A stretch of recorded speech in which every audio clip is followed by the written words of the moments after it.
Are we back in here? All right. Right. We back. Yep, we got it back up. Had to run real quick, but we back in the And streets. and wifey up and wifey. Tell him to put Mm. that banner up. Put that banner up. Oh, okay. I heard you screaming. I ran. I said delete it now. You ain't listening. He talking about I Ah, just woke up. I don't give a damn. Delete it. Wake get up. it done. Get it done. Yeah. Get it done. Delete it so we can come on back. I just shared them out. But But you I know that's told what him it it's is, Crew. the They play. nobody want this to be. It's back on the board now. You know what I'm saying? Uh-huh. Before it was just conversation, but now people asking real questions, and people are getting uptight. Yep. Twin back. Yay. Twins back. We can pick up where we left off. Yep. Yeah, no, I ain't gonna lie. That shit crazy to me. Like, that's crazy, man. You Hey, witness twin now, hey, hey, so hey, hey, look, and we ain't lose that lot. I ended that lot. We still got that lot. good. So you keep all the information because you're gonna have to run it back because there's gonna be some more people that don't understand. Yeah, I still got it. We ended it.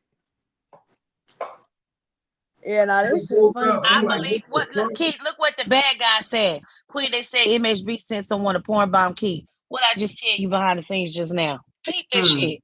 Peep it. Ain't nobody slow. Peep that. Peep it. But you know what, Queen 88, and this is why I always tell Cat when Cat be like, man, you need to make content and broad podcasts. I tell him I ain't no internet. I don't do internet. All of that back and forth and porn bombing, striking pages. I don't have the energy for all that.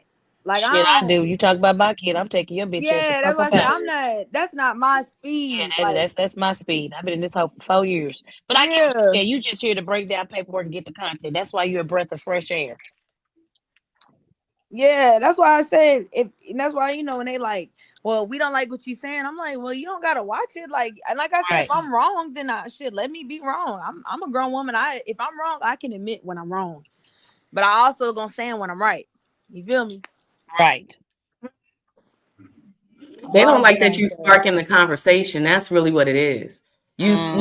You bringing in different perspectives. You asking questions that people don't already let die down, and you asking new ones. You know, so like I said before, people are having an answer. And too, like 88 said, you know, a lot of people don't want to discuss it out loud because they too close to it. So you fresh, you new out here. So you asking all of this stuff, and people is like, they ain't trying to hear it. Hey, cause my thing Right. is, if I'm wrong, why ain't nobody correct me? Just tell me I'm wrong and tell me why. I'll accept it. Everyone's saying you lying. Well, what am I lying about? Well, if that's the case, the courts is lying too, because all you doing is breaking down paperwork. So I guess they Right, it's lying. their paperwork. Right. It's not like she went in there and put it together. She's not in the courtroom. They put this together and provide it to the public. You decipher it how you feel. And some Right. people don't understand it. So that's where the emotion comes in. She's asking blanket questions because we're gonna see this. This trial is oh God, move. The trial is coming. It's coming, and I know it's just a lot of people scrambling, gambling. Put that banner up. Okay, Hey. I'm gonna call Cat back. I don't know how to do it. Listen, listen, Kimmy. Yeah. With twin ass, she been a bully right now. She basically telling niggas to come out. Basically, you calling them out, twin. Listen, let me tell y'all something. Cap know this about me. If you challenge me, Mm-hmm. please make sure that you are right. Because if I have to explain myself, that's not what you want to do. And that's why I said I've been keeping it light and really more so asking questions instead of doubling down on facts. That's why I'm just asking open-ended questions because I don't want nobody to get in trouble. But at the same time, you're not going to discredit my character because if we really have to explain ourselves, it's a whole man. I could really get it popping on this motherfucker. Get it Right. popping. Fuck them Class will hoes. be in Get it session. popping. You get what I'm saying? Right. I could really bring shit to the light and point you to the direction of where I'm going with this, and that shit will blow But your mind. at the same time, like we know it's real. We know it's real with you, twin. But at the same time, if you want to bring these motherfuckers up, You gotta bait them in. Like the real ain't gonna bait them in. The real is gonna keep them away. Cause obviously you know what you're speaking about. Obviously you done brought people up here that I ain't never seen on this panel that agree with what you're saying, right? So therefore, there's nothing you're saying that isn't factual. Ain't Right. nobody tried you about what you said. Nobody tried about They what just you want to said. get up here and They trying to argue to try. They deflect. trying to. Oh, I'm sorry. Go Mhm. ahead, Ed. My No, bad. my bad, Go Jay. ahead. What I'm saying is, Jay, they just want to get up here and argue to deflect. You got to peep the play. Yeah, It's to folks that deflect, don't even but that fuck with don't work Keith, this but way. now over here acting like they give a damn. You got folks sitting on the panel quiet as hell just to see what you know so they can run back and go to the other side. Baby, Right, I'm make on more mute. I see content. everything. I'm not slow. Mm-hmm. Exactly. But that's the thing that I've emphasized is that I made sure that I said this is all my opinion. This is not facts, even though I could say these are facts, but I'm giving grace of saying this is just my opinion off of what I've read so far. So twin. Even if they did challenge you off what you're saying, you can definitely hold your own on facts. Is that correct? Yeah, because I'm not gonna argue from All an right. No, emotional hold place. on. I just want a I'm gonna simple just tell answer. Cap I'm gonna show you if I something, have to twin. argue my opinion. I'm gonna tell Cap, give me a second so I could drop down so I could log in on my computer and we could just pull the paperwork up and we could talk about it. But we can go line by line and talk about it like that. I'm not So gonna you argue from been my emotions because I'm not emotionally invested. right. Okay, it basically doesn't have nothing to do with you. It's just something that Cap brought up that we're speaking about, right? Pretty much, yeah.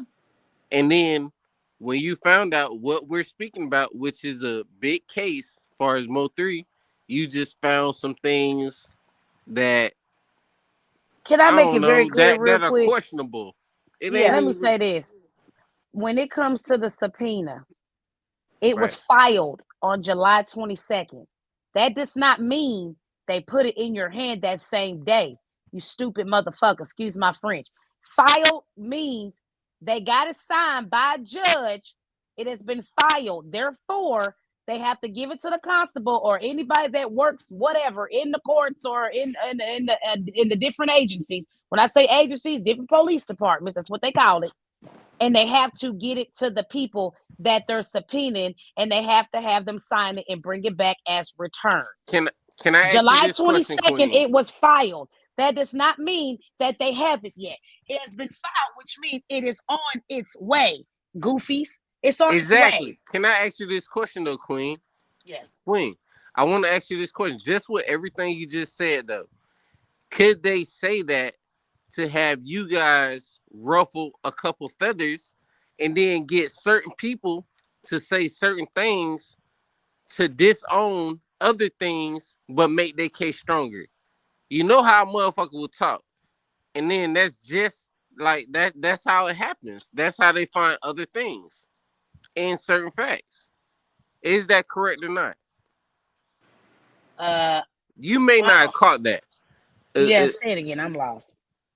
All right. So what you saying, what you just said, right? Yeah. Somebody could possibly say something to give more information on what they need watching your channel. Not saying anything is positive, not saying nothing, but small facts in what you just said to how they answer and respond could possibly make their case stronger. Like, I'm gonna get out of here. I ain't got shit to do with it. Never mind. Don't even worry about none of it, Queen. I couldn't explain it correctly, so I'm gonna get out of there, Queen. Okay. So basically, I think what you're asking is, are they trying to say certain shit to see what's on the channel and use it in court or some shit like that? Basically, Well, yeah, we already know that the police and everybody's watching. We already know that. We already know that people say right, certain right, shit right. just to see if the other person gonna talk. That's overstood. We already know that. That's overstood. All right. I mean, and this is why I say that Like police work through social media. They get most of their indictments off of social media. It's like when a rapper unalive another rapper and then go talk about it for one, using their lyrics, and then go post the money, do this and that. They can pull up different social media outlets to prove their case. So that's overstood. Okay, so my bad. I apologize. No, you good. No, you good. But you're right. You're right. What you said was right. You're right. But see, then it goes back to this, and this is where I told this is what I think people are missing, is that Cat believes that Trap Boy Freddy is going to testify. That's his opinion. I believe that Trap Boy is going to plead the fifth. That is my opinion. We don't know what Trap Boy is going to do until he gets there. But the point that people are missing is we're not worried about our difference in opinion. We're saying that the fact that you even got subpoenaed, fuck the outcome. Questionable. The fact that you got subpoenaed, that's what we're wondering why. And I'm asking why, because I'm asking the crowd why. Why would he get subpoenaed? From my understanding, that's why I told when GE popped up earlier, I'm not a lawyer. If you know something that I don't know, please let me know. But from my understanding, there's only two reasons you would be subpoenaed: as a character witness, or because they believe you know something or have verified that you have said something that is essential to the case. So then we have to ask ourselves, is Trap Boy Freddy a good person to use as a moral character witness? No, because if you put him on the stand and he's a character witness means you're telling of the person's character. Is that really the person you want speaking on behalf of your character? Someone of that caliber? Because they're going to play and say, you say he's a good person. For instance, let's say Trap Boy Freddy is supposed to be defending, the defense calls Trap Boy Freddy on behalf of Devin. Trap Boy Freddy can say, yeah, he's a good man. You know, he takes care of his kids. Oh, okay. So let's question your credibility first. Let's go to slide A, B, C, and D, where you're talking on multiple songs saying you're going to kill somebody. Now, from a jury perspective, how do you feel about that person? You're full of shit. Okay. So then when you say he's a good father, I'm going to say, great. Now let's get on to what you said. Devin, let's play A, B, and C. I have a video here of you wearing a GRC chain, which means you're connected. I have a video of here of you saying you put money on niggas' head and you sliding on niggas. Is that what a good father is? So that's why I'm glad you asked that, because now this has nothing to do with no damn character witness. Because the prosecutors already know that the same question that you just asked, we already know that's going to come from the cross-examination from the actual defense. We know that's going to come. The defense is going to, cross-examine him. So if he wasn't on the witness list back then when Book first put this shit out and they tried to say it was fake, which it was not, we seen everybody else's statement.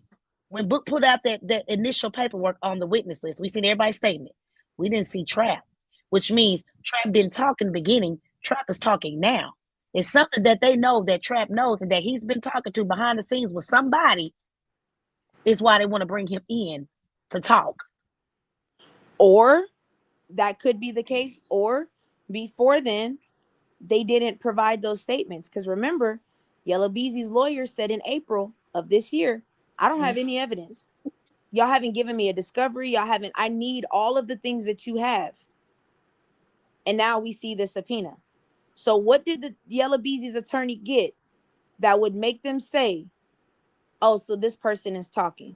This person has had a conversation. It could be a text, verbal, email, security phone calls. It could be anything. But they're saying they believe that you have said something out of your mouth that they believe is essential to the case. Now, we don't know when you said these things, because, again, we might have just came across your statement and said, oh, yeah, let's use this. But something was made.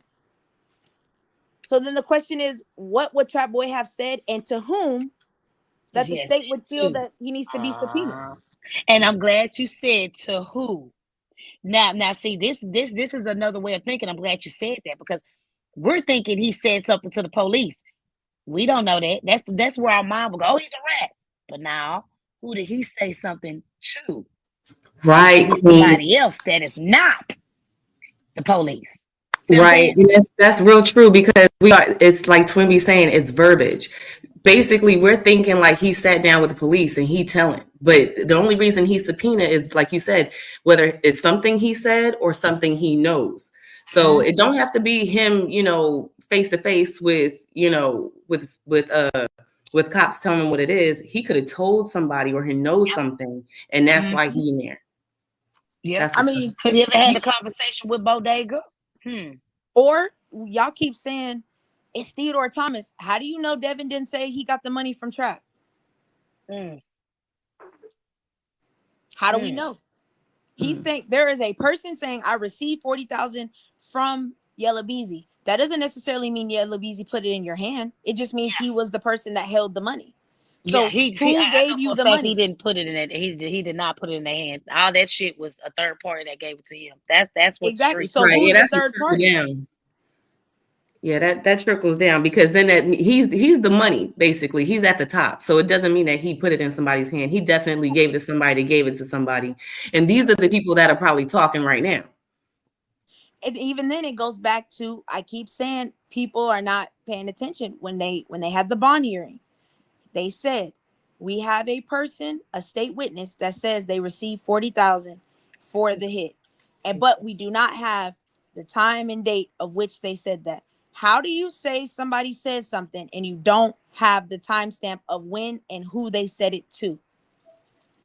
Now peep this, but also I know they're not gonna show their hand in no bond hearing. See what I'm saying? They're not gonna tell them everything. But for you to bring that up, because why? If you had the timestamp, you would have said we have a state witness that can confirm that they received the money. That's it. The fact that you had to make sure that you explained that you at this time do not have that lets me know that there's some holes that you guys are trying to hurry up and fill, but you needed to have enough to argue at his bond hearing, but you don't have enough yet. Ooh. But I didn't know that. Exactly. I need him to pull up that bond hearing. If y'all don't mind, can we pull that up? I can share it to hear what he had to say. Yeah. I mean, I don't know if that can. I mean, I can pull it up. It's up to them if they want to actually play it. They're not gonna get hit for reuse content because we're actually stopping it and we're talking about it. He said if you add it, he could pull it up. Okay, it's here. It's back here. See, I want twin because a lot of people, I ain't gonna lie, we don't remember everything that happened. So much that happened since then. So by her listening and then breaking it down, it can kind of refresh my memory a little bit. Something when she said something, well, he said the bond here, and I'm like, well, I don't remember that. So I want to be able to cross-reference what she's saying. Right. Okay. Okay, let me see if this is. You do and have reviewed the rest affidavits of Kewan White and Mr. Brown. Those. My bad. I want y'all to look at this one. We call her Lock 'em Up Lewis. She's been locking me up since I was a juvenile. She don't play. Let's go. Arrest affidavits were taken on Kewan White was December 8, 2020. Devin Brown, March 18th of 2021. The offense itself is approximately 4 years and 4 months ago when it occurred. You carefully reviewed those affidavits and set out how the offense, when you saw the video, nowhere in those affidavits is there any mention of our client, any mention of his role, any mention of connection to this case in either one of those affidavits that you have before you that you can consider. As far as the proffer given by the state, they choose what they can proffer. They said they have one person who overheard a conversation after the incident that happened on the highway in which he heard money being discussed. See, I'm trying to say, did he say she heard? Hold on. Let me go back. They said hearsay. Oh, any mention of connection to this case in either one of those affidavits that you have before you that you can consider. As far as the proffer given by the state, they choose what they can proffer. They said they have one person who overheard a conversation after the incident that happened on the highway in which he heard money being discussed and our client present at that. That sounds like she. That sounds like exactly she. So they're saying hearsay. She overheard the conversation after he was after the freeway incident. So we know that's a female. Exactly. So let me keep playing it. Let me see. About paying money. You receive no information in the proper as to the credibility of that witness, if they have a bias or a motive for coming forward now at this time, 4 years, 4 months later, with this information. You only have the, you don't even have a proper that this was a confidential informant, which you know requires some type of vetting, just that it's a person who said they were present during this one conversation. And that's the only evidence that you have before you this hearing that connects them to this offense. The state also proffered a bank record that said there was after the incident in November of 2020, there was a withdrawal of $40,000 cash. No proffer was made as to if that money, if there was traced anywhere to the other defendants charged in this offense.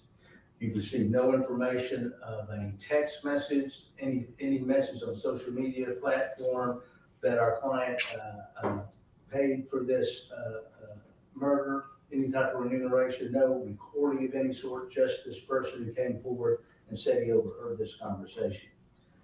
As far as the bank records go, the only thing in evidence before the court are records that were back in 2020 when they quoted 2 different accounts which accounted for $800,000. You've heard no evidence as to his current financial bank records and what is in there. You only have before you testimony of the defendant's grandmother who told you he cannot make the bond, has not been able to make the bond, he cannot make the $2 million bond. I'll let Mr. Unsealed finish with the other parts of the argument. Judge, thank you. I'm not going to go back over what Mr. Shook said. What the court has before you is a case that's been investigated for 5 years, and my client, Kanye, is a citizen in this community that has no flight issues. He has not left this community. He stays in this community.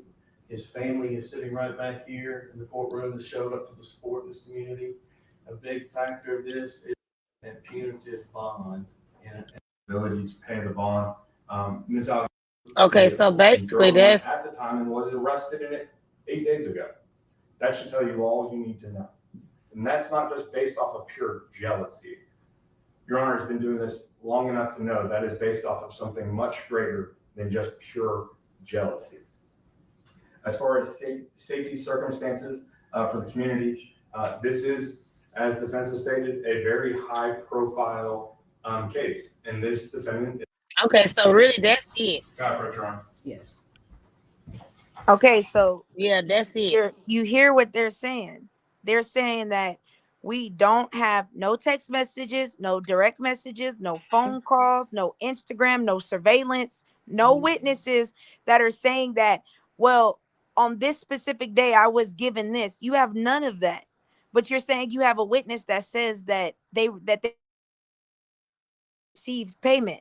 That they even another witness saying, I overheard a conversation about payment, but there's nothing there.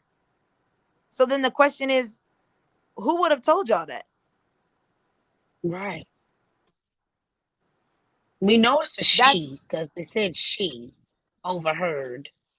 Well, it's one of their girlfriends, because in the original indictment it says she overheard her boyfriend on the phone and with Kiwan. So it's a boyfriend. So the question is, who was it? Was it Trap Boy Freddy's girlfriend?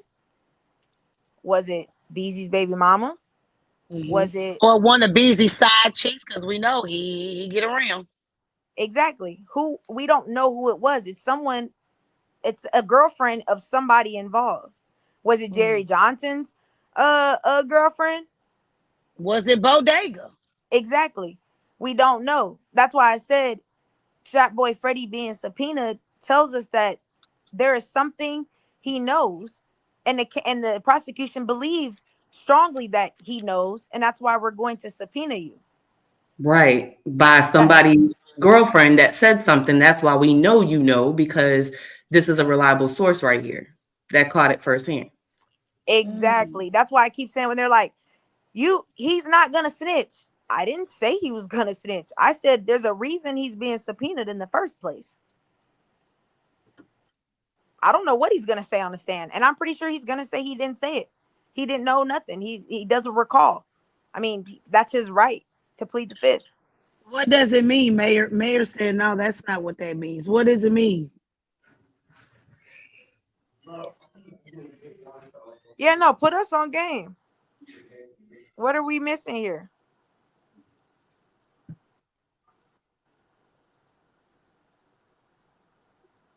Because it's a Just hell hit of the a link. coincidence that Theodore is getting subpoenaed and so is Trap Boy. It's a hell of a coincidence. Right? Especially right after you took your plea deal. That's what I'm saying. It's a lot of people. Yeah, you don't hear me. It's a lot of people that took plea deals and right after their plea agreements and their judgments, things other people got brought into the light of the police.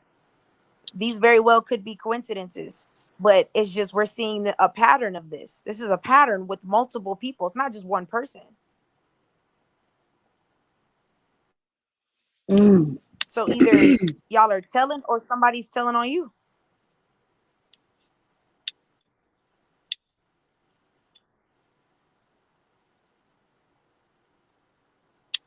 A good character with who would be a good character witness and how so? Because you're forgetting all of these people that are involved. Y'all all have made music and posts saying that you guys are paying for other people to die and you are involved in killing other people. GRC's RICO was specific: drug trafficking, gun trafficking, and murder. When has GRC been convicted of murder? Does anybody know? Mm-mm. So why would you say that they engage in murder if we don't have no bodies? Unless, again, if y'all know, let me know. Again, let me know. If y'all know something I don't. Has GRC been convicted of murders in the past? No. So why would you say that about them? If they don't say nothing bad about Yella, then that's a good character witness. It's not a good character witness But why because would he you're be? lying. It's not. Let me tell you. I think Twin, and I see what she says. She's talking from a cross examination point. Of course, we know you can say, "Oh, well, he's a great guy." When it's time for cross examination, well, how is he a great guy? And he's speaking about, rapping about this one, that one, 3-1. He did, she did, he did, like all his lyrics and stuff like that. And then don't forget him over there breaking Rain's hip. I beat him up. They gonna bring up all that shit. It's not a good character. You out here committing crimes, assaulting people. Exactly. It's not a good character. But that's why I say it is also beneficial for Beezy's defense attorney to say, my client raps about things, but y'all don't have any evidence that my client is actively doing these things. My client is not a GRC member. In the RICO, that's why I say keep going back to the GRC RICO and seeing how they're defining these individuals and what they're doing, because that's going to be used in this case. You stated in the RICO that GRC members are known for their chains, for the letters, for a lot of things. So, have you seen my client wear a GRC chain? You've seen pictures, but have you seen him wear a GRC chain? Have you seen him rep GRC with gang signs or whatever various things?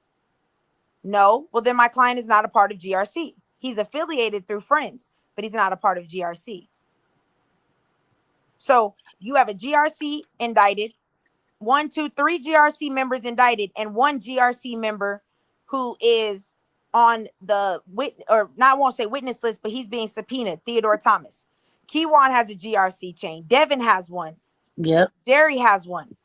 Theodore has one. So we have 4 GRC members, and then we have 1 person on trial that's not for GRC.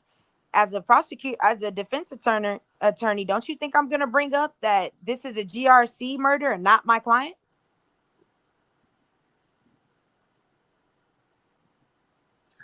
I can see that. GRC just got hit for a RICO. You stated that that they do murders. Well, this is one of the murders. My client isn't GRC. Mayor said, why would Yellow Beezy attorney ask Trap anything bad about Yellow Beezy? Think about what you're saying. No, we're not saying Yellow Beezy attorney. What we're saying is the state. You're saying we're not talking about that. We're talking about the state. He is a state witness. Hence the paperwork. State witness. Yes. State witness. And even then, Subpoena. he's going to ask bad things about Yellow Beezy to Trap because I believe he would think Trap is going to say good things. So I could say, have you seen, is my client a cold-blooded killer? Trap is going to say no. Is my client out here doing, Trap is going to say no. He's going to ask those questions because the state is going to ask those questions. So what you're asking, I'm going to re-ask them and change the verbiage to make it look like you're attacking my client. Which makes sense. That's what you're supposed to do. Listen, no, okay. Y'all not getting what she's saying. She's not saying that he didn't have a GRC change. She's saying that's possibly what they could be asking. Y'all not, I'm not trying to be funny. Some of you motherfuckers are slow. Basically, she's saying that that's what she believes they're going to ask on behalf of BMBZ's attorney about the chains, about this, that, and the third. She's not saying that didn't happen. She's saying look at different scenarios on how they're gonna come at. Hey, man, say that again. What you say? Hey, say it again. Sometimes I just want to just drop the fuck down and just be like, whatever. Say it again. Some of you niggas is slow. It's slow. She's talking in third person. Is what we basically put all that. She's talking in third person. So now let's continue. She's talking in third person. Let's continue. Yes, that's what I'm saying is that people are missing that the GRC RICO is. This goes back to this, Queen 88. Let me ask you this: if I'm a prosecutor and I got all y'all on here, okay, all y'all have been caught with guns. Keywan was picked up with a 9mm. Devin was found with an AK-47. Theodore, you had a gun when they busted you in the shop. Jerry Johnson, we actually showed that y'all had 36 guns in your possession, being machine guns, AK-47, Taurus, and military tactical gear, as well as silencers. You're going to tell me that, oh, and Trap Boy Freddy, you got caught with a 380 Taurus multiple times.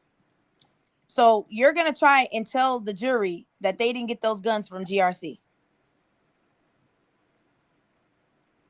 Is that really what you're going to try to tell the jury? Now you're going to say, I'm a part of y'all gun ring, but I went to the south side and got my gun. Really?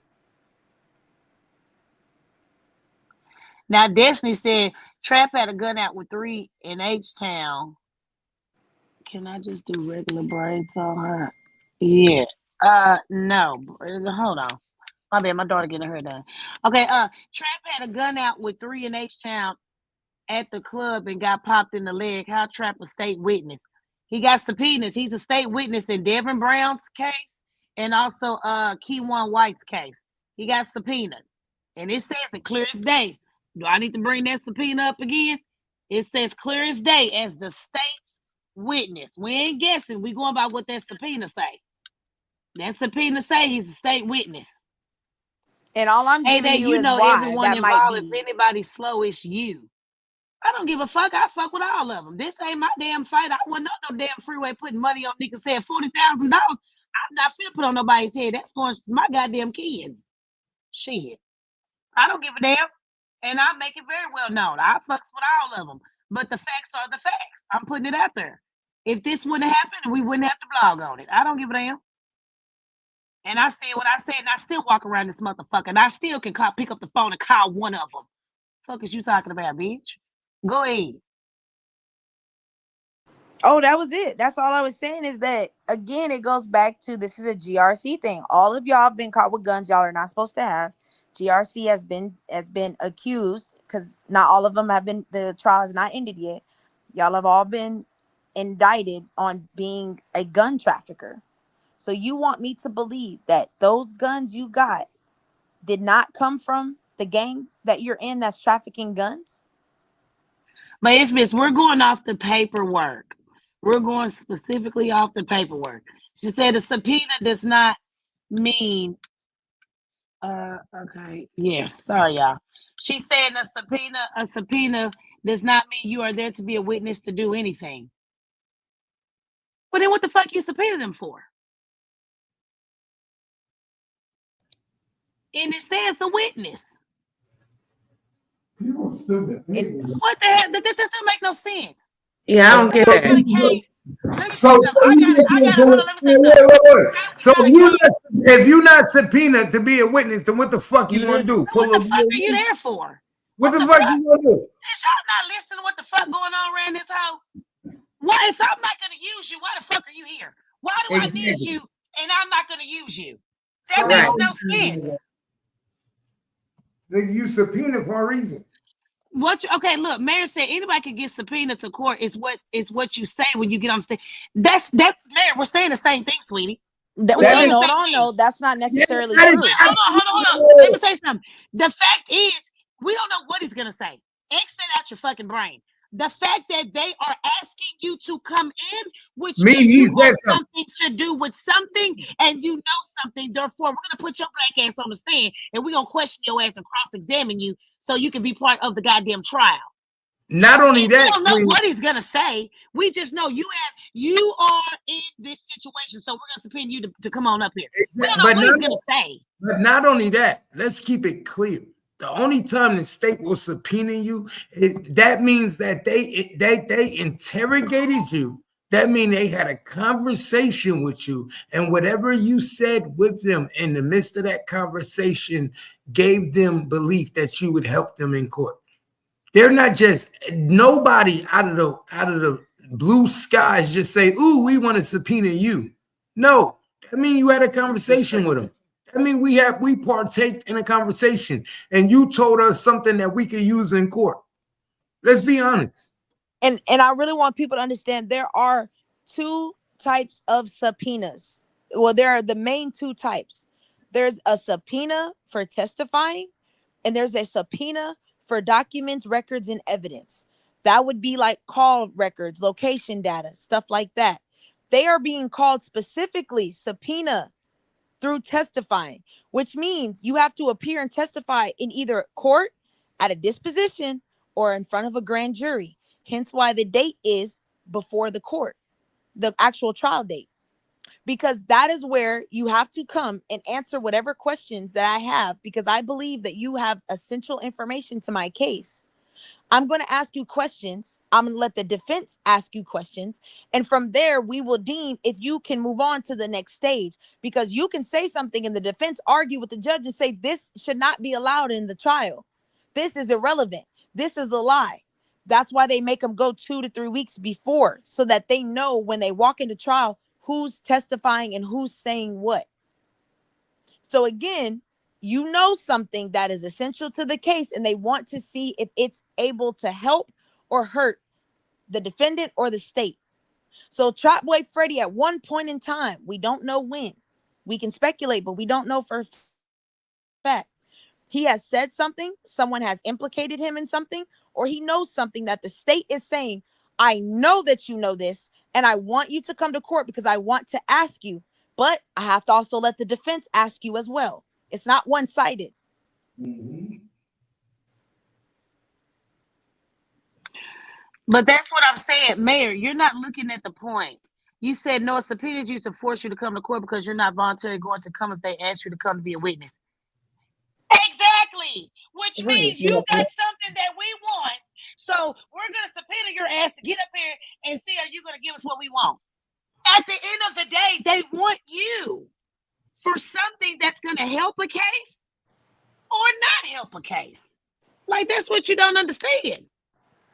And that's why I said it's awful funny that Theodore Thomas is being put into that. Why are you being subpoenaed? What do you know that they believe is essential to the case? Well, why did they do that after you took your plea agreement? Because you remember, a part of your plea agreement is you cannot falsify or lie about anything that is asked of you as it pertains to any statement, or even after with your probation and parole requirements. You have to be honest. That's stated in the appeal. That's what I'm saying. Go look up GRC. Go look at their plea agreements and read what is required in those agreements. They're telling you what to follow, what rules to follow. So if you can't lie, that means you told the truth. Then you have to ask yourself, okay, so why is it that as soon as Jerry gets indicted, Emmanuel Easter files an appeal on his judgment of 46 months? Why is it that they were so willing to let him only take a drug charge and not a gun charge? When have y'all ever seen in RICO? I'm not a RICO expert. I've only seen maybe 1 or 2, 3 in my lifetime. But I've never seen them say, well, we're going to individually charge people, because why didn't you just individually charge them in the first place? Again, I could be wrong, but these are questions that is arising. You're only taking responsibility for what you did. He says, because you have a right to an appeal. You're correct. But listen to what I'm saying. You were involved in a RICO. A RICO is 99 years, a lifetime charge. They gave you 46 months for a RICO. What the fuck are y'all not understanding? That is a blessing deal. That is grace from the Lord himself to get 46 months on a RICO. But now you want to appeal that? Why? What is your purpose to appeal? Remember, you can only appeal a plea agreement after a judgment has been served for 2 reasons. 1, you had ineffective counsel. Are we saying that 46 months on a RICO is ineffective counsel? Or 2, you're not guilty. But if you're not guilty, why did you plead guilty?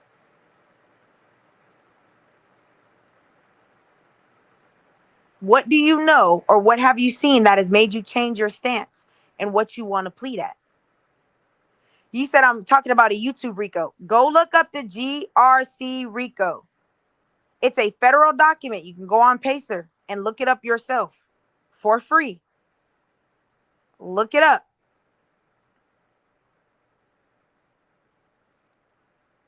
That's what And I'm y'all saying. fail to realize that Y'all don't even RICOs know are about not, the let GRC me say RICO. something. Exactly. RICOs are not always on a federal level. You can get a RICO on a state level too.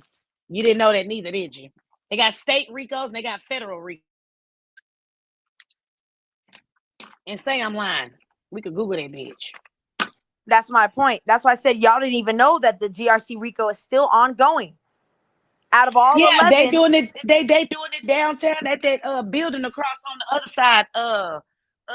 Keith, on the other side of Riverfront, right next to that child support building, George Allen Court. They still got that. They still got that trial going. exactly. They don't know that. And you have to ask yourself this.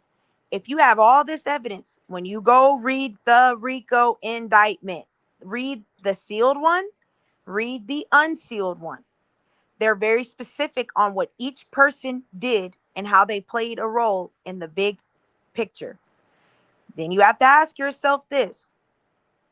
If you have incriminating phone calls, you phone tap these dudes, 2 of them.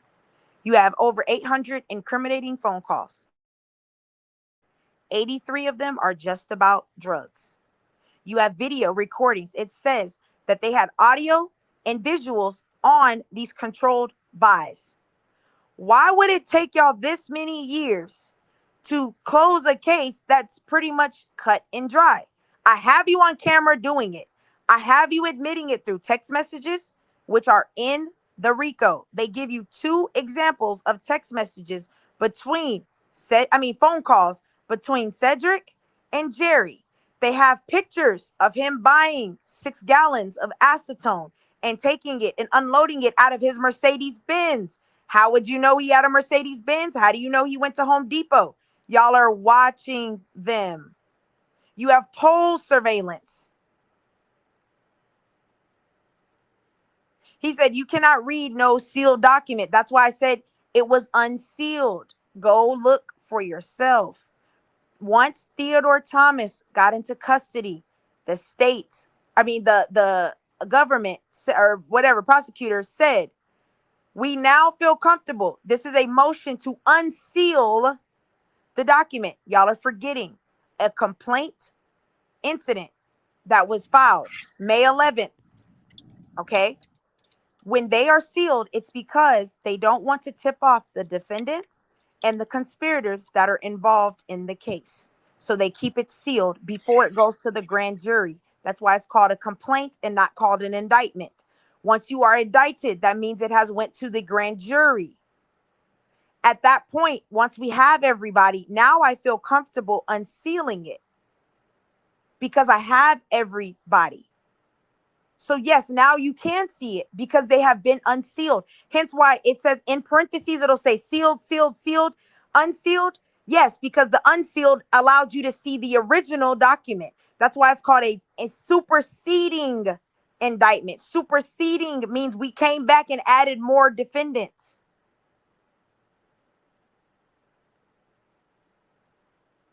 That's what I'm saying. Y'all not paying attention of what we're saying here. Once you have got an agreement and done a plea agreement and they give you a judgment, Emmanuel got 46 months. That was the judgment. There's only 2 or 3 reasons you can go back on a plea agreement. They tell you in the court. That's what I'm saying. If y'all ain't never been to court, they tell you, once you agree to this, you know that this is it, right? Did your attorney explain that to you? Yes, Your Honor. My attorney explained that this is it. There's only 2 or 3 circumstances that you can say, I want to go back on that final judgment. Ineffective counsel. We find out later on you're not guilty. So for him to file an appeal with his attorney and say, I know y'all gave me 46 months, which was very gracious. I now want to file an appeal to the judgment. The question I'm asking is, and if anybody else knows, you can answer. Why do you file for an appeal 2 weeks after you already got your judgment?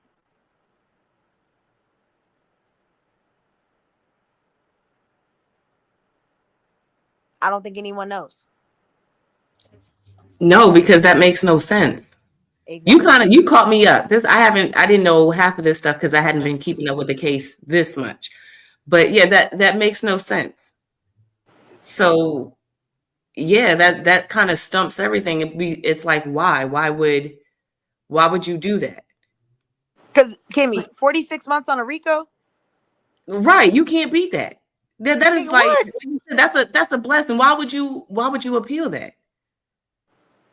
Why would that's the question? And you do it after Jerry Johnson has been indicted for the murder of Mo 3. Right. Right after Theodore Thomas pleads his agreement, and now he's subpoenaed. See, they're not cross-referencing. And I'm not gonna lie, I didn't do it neither.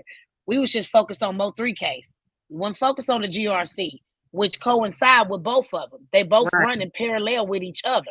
Mm-hmm. And you want to know something else, Queen 88? There's another case that runs parallel with the both of these as well. What is it? See, people aren't paying attention to look at the bank statements. Look at the company of the bank. Look at the phone records. Look at the company that they're working, that they have their phone mobile on.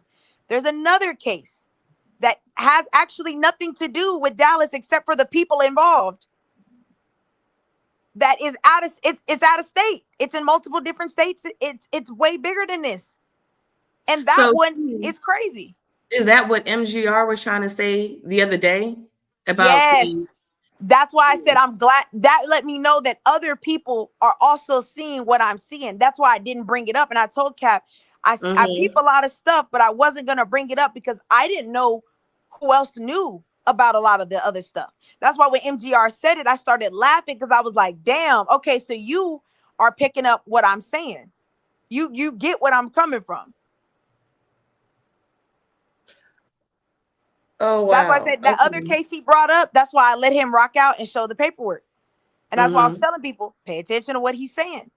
See the stuff that he's highlighting. He highlighted certain banks and certain mobile companies that we're now seeing in the Beasley case, in the Mo 3 case. Wow. Because she because she can look at whatever the fuck she want to look at. Bitch, you need to be looking at why the fuck you ain't And that's why trying to they get say, oh, justice for you your must be a goddamn part brother. of GRC. Why would I be a Shit, you part ain't of even part of GRC GRC and you I up be here telling telling it y'all all. about GRC? That don't make Hello. sense. Because she's slow. She just want to argue. Her crater face looking ass. Go ahead. He said, look, Infamous, right here. Thank you, Infamous. I'm glad you gave that example. He was subpoenaed to testify. He said the only reason he was there to say who he was and did he own the establishment. You owning the establishment is essential to the case. They want to know who owned the establishment of whatever your case, that case was. They needed to know who you were and if you established, because I'm pretty sure someone brought up your name or that you own the establishment. On record, I need for you to verify who you are and that you do not or do own this establishment. It's essential to the case. Just because you don't think it's essential, that's you. I'm not saying you testified. That's not what we're saying. Subpoenas don't necessarily mean that you testify. It means you have information that we want on record so that if we need you to testify, you will, because we will force you to testify. Right. Depending on what you provide to the case, it'll segue into something else. And if you're Exactly. not That's why I said needed, they're not. right, then it is. Again, Then if I you're not needed, said it's not a needed. court trial, a deposition, or pre-trial. What is a deposition and what is a pre-trial, guys? Come on. Those are three different things. A trial, deposition, and pre-trial are not the same thing. That's why I said y'all don't want it to be what it is because y'all have been brainwashed to believe it's something else. And I'm telling you, it's not what you're saying. What is the narrative that's being made is not making sense. And that's cool if you want to still believe what you want to believe. That's fine. But you trying to argue facts that are on record. I mean, use Chat GPT. Everything I'm telling y'all, go Google it in Chat GPT or go to Google, and then you tell me if I'm wrong. And will see there. Tell me what a subpoena is. I don't know. I don't know how to pronounce the full word. I don't want to say it's a subpoena ad testification or whatever. I don't know how to pronounce it. Go look up what that means. And then tell Chat GPT or Google to explain to you the requirements of why.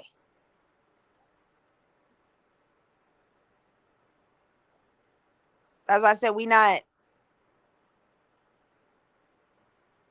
they're not understanding that. Mm-hmm. And then we got to also come into play with Theodore. Why would Yellow Beezy be requesting your criminal record? He didn't request Trap Boy Freddy's. He didn't request Jossie's. He only requested yours, Theodore. Why would Yellow Beezy's attorney want to request yours? That's weird to me. I don't know the reason. I just think that it's weird. Why do you want to prove that Yellow Beezy has had no contact with you guys from January 1st of 2025 till now? Mm-hmm. Specifically January 1st of 2025. Why wouldn't your attorney go back before that? I don't know. But that's what his attorney has requested. Why is your attorney requesting jail calls? Why? Who would have been on a jail call saying something about you or this case?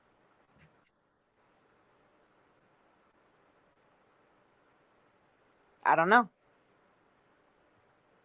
Cap was saying that Devin talks to his baby mama on the phone in the jail. Mm-hmm. I don't know. But if that is true, then yeah, I would want to request those jail calls. Because what are you telling your baby mama? The person that gave the information that got you in trouble in the first place. In the first place, right. What are you on the phone talking about? So yeah, they need those jail calls. Kiwan uses the phone as well.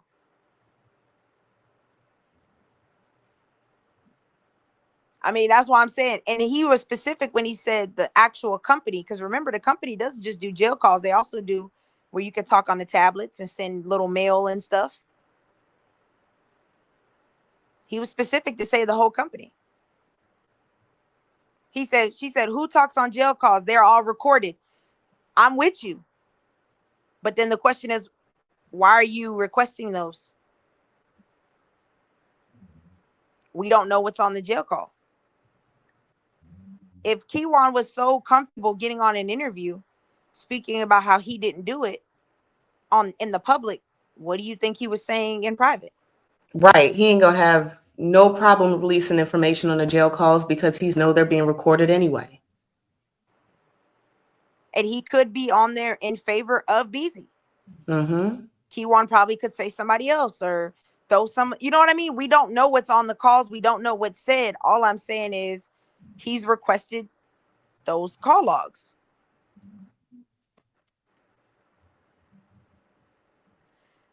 He said, why, when you are a defendant, don't you want to know who has said this and that? Why is it a big deal that yellow attorney wants all that information? I mean, it's not a big deal. I'm just letting y'all know what was on the document. That's what the document said. And you answered the question in yourself. When you're a defendant, don't you want to know who said this and that? Yes. That's why I'm requesting the jail calls.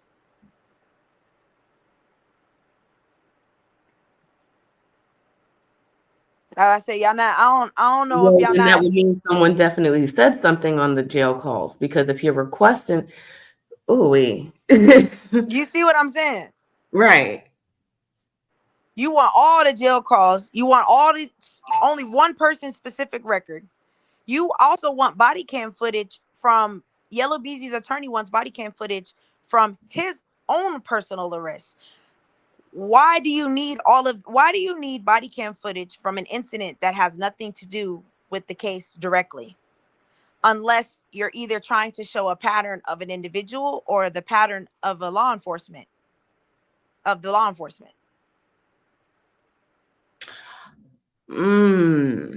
are you do you believe that they were suppressing and altering statements? Or they were leaving stuff out? See, I wasn't even going there. I wasn't even thinking that way. Is there a person that is always in these incidences that you're requesting? Is there a specific person that's always there that I want to bring to light?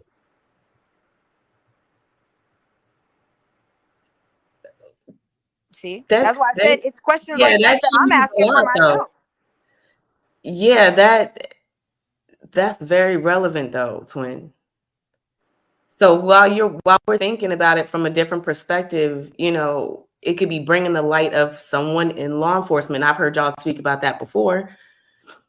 Because like I said, I'm in and out on the case. So I'm really listening to what you got to say and I'm putting two and two together. So my gears is going. But yeah, I never thought about it from that perspective. To show a pattern of someone constantly involved in law enforcement. That's why I say it could be both or one or the other. Or, I mean, hell, he could be painting a picture that the police are always aggressive with my client. This has been a pattern of you harassing him. That this is nothing but just the law enforcement trying to target my client. I don't think so. See what I'm saying? That's why I said there's different angles you could go at it. But the real question is, why do you want those things? I don't know why he's requesting them. Like I said, I'm only thinking of possible reasons why. And I don't think that, like I said, people aren't understanding that. But that's why I said it's because they're not looking at both cases and looking at the timelines of them. Like I've always said, Tribe Boy Freddy, I find it interesting that GRC. See, here's the thing, Kimmy. If we run this back, how do you know that GRC has been around since 2014? Someone had to tell you. You become a part, you get this guy, Eric Barnes, who's now an ATF agent, right? And all of a sudden he says, we've been watching them since 2020. Well, what made you start watching them in 2020? Because he doesn't give a specific date. He just says 2020. So what made you guys start watching them in 2020? Okay, cool. Now we go to 2022. Specific dates, y'all say from 2022 all the way to 2023, y'all are Right. now doing active surveillance on them. Well, y'all didn't start till April of 2022, and Trap Boy Freddy gets arrested in March of 2022, towards the end of the month. 30 to 40 days later, now you all of a sudden have enough evidence to get a search warrant to go invade specific locations. That's, again, that's kind of weird. Okay, fine. You're out on bail. Now they're saying they have a confident informant that they say is reliable and trustworthy. But they say it's not known to you guys, that y'all don't know him. Okay. But every time that these buys are happening, Trap Boy Freddy is out on bond.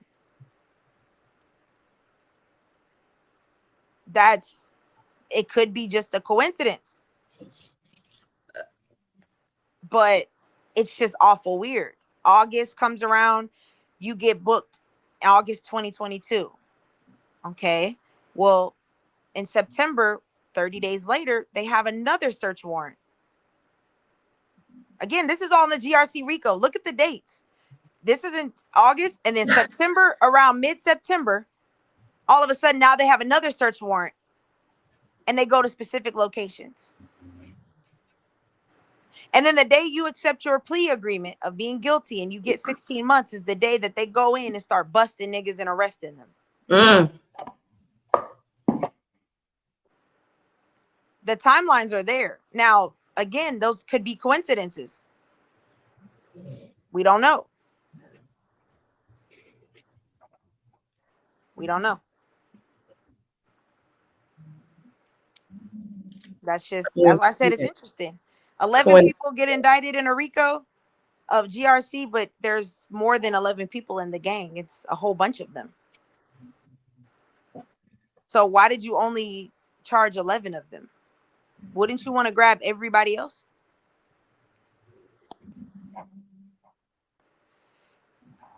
He said Jackson turned into a government witness over that case. Okay. The book says that. They could say he's lying, right? Well, then I ask you to go look at the GRC where they recently, Jerry Johnson's attorney has just asked to make, basically, in words we understand, pause the GRC case, postpone it, so that him and his client can figure some things out. Right after that, he gets indicted. What are you trying to figure out?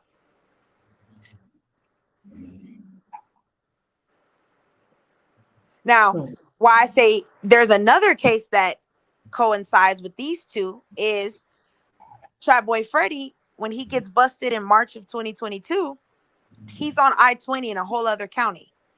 In that document, it says they were just doing routine traffic stops. But then it also states that they had suspicion of criminal activity. You don't specify why you stopped them, and you're not specifying what the criminal activity was. So what was Trap Boy doing that made you feel like that was criminal? Right. To stop and pull him over. And that's another question. These are questions we don't know.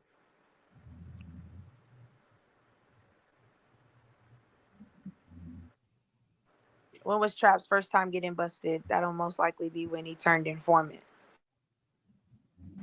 I mean, all I saw was March of 2022. That's what I saw. I mean, I could be wrong. I didn't go in depth into his background. I started from March 2022 and I went all the way until he was put in jail for the 16 months. In March 22, what was that one? March 22 was a traffic stop it was a traffic stop and he had weed and a gun, but he was already a convicted felon. So they arrested him for that, and he was saying the gun wasn't his. He didn't know it was in the car. But that's why I said even the traffic stop itself was kind of weird, because they didn't specify what the traffic infraction was. Because mind you, they said he was already a two-time, I think it was 1 or 2 time convicted. He was already a felon at this time. So he had already prior convictions. Right. Yeah. T Slay said it had to be something before then. Right. Because I don't think that's when, if allegedly, if he turned rat, I don't know if that would be the first time. that don't, I mean, but he's already a felon. Exactly. That's why I said I didn't look before that. I didn't go that deep. I just saw the 2020 and that's the 2022. And that's what made me start. Well, let me go look at GRC real quick. And that's when I was like, oh, okay, I'm starting to see these timelines are kind of overlapping a little bit. So like I said, you probably had more, you know, in the beginning, but I didn't see those. So, and I'm pretty sure they were gun charges or drug charges. I'm pretty sure. Mm-hmm. He said Easter was evading the feds 5/2020. That's why I said that these are all people. Most of them had already prior convictions. Right. The bad guy said pull over like a regular routine stop to make it look normal to take him in just to get information out of him. I think that's what that is. So then he was already snitching then. That wouldn't have been the first time. Well, Because remember, I don't know if you remember, they was getting him and Yellow was getting a lot of traffic stops like back to back, and the shit wasn't making no sense. It's like, what? I ain't never seen nobody getting pulled, just like how you be seeing Boosie get pulled over constantly. Like either they following you, which they are, and if they following you, then you know they make it look like a traffic stop so that they pulling some information on the side of the road. However they get it. exactly. That's why I said it's just weird stuff going on. It's a lot of weird stuff. It's a lot of questionable things where it's like it's the timelines though. That's the thing that I'm telling people is y'all focused on what people are saying in their statements. I'm saying look at the timelines. The timelines are overlapping in a lot of areas. And it's like, what are the coincidences? Like, what are the odds? Right. That all of these cases are pretty much, like you said, simultaneously happening. You know, somebody's telling over here and it's pertinent to this case over here. And it's like a trickle down effect. Yeah, because Cap said something about every time Trap went to the block, it would suddenly get hot. Right, Why just would it like you were suddenly get saying, hot? all of a sudden somebody's place gets raided. Every time he's loose, something else is orchestrated to hit spot 1, 2, and 3. Exactly. I mean, that's why people are uptight, because those questions hit real close to home. Like Queen said, they hit real close to home, and people don't want to start speaking on that. And you know, you just reading the paperwork, so. Because even I wanted to ask Book, up, like you said. And that's why I said I wanted to ask Book, why is it that when they were wiretapping their phones, why does it say phone number 1 and phone number 3? Where was phone number 2 at? I don't know if that's normal for them to just assign a random number or to not be sequential with it. Because I would think if I'm tapping 2 people, it would be line 1 and 2, but it's 1 and 3. No, it's what you said. I mean, they don't jump out of the line sequence. That is blanket right there. There is a 2. So who's 2? Who has 2? That's what I was wondering. Because 2 wasn't listed at all on there. And why is that? He said it was probably a 3-way call. What do you mean by that? Okay. What does that mean?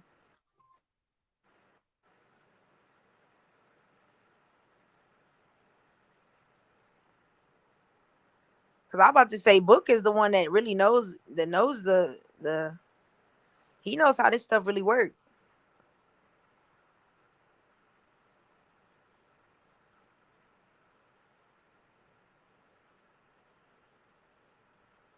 He said it was probably a CI phone. Number 2 was the informant. 2 was probably has no importance to what they're looking for. Okay, so then let me ask you this. If 2 has no importance to what they're looking for, why not list 2 in the indictment? Like, why only, like, okay, if you're going to say we line tapped these individuals, why wouldn't you specify all the people that you line tapped? Why only just those 2 individuals would you bring to the light? And I could be overthinking it. That's why I'm asking you, because you know more about this than I do.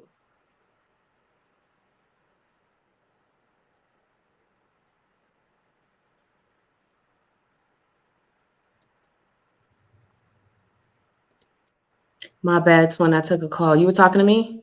Oh no, I was asking Book. Book was in the comments, and I was asking him about the 1 and 2, and he said 2.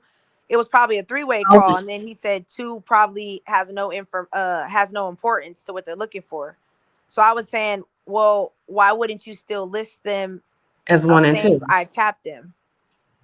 And he said they're probably protecting someone, either a CI or a witness. Mm-hmm. Well, They still ain't told them about number 2.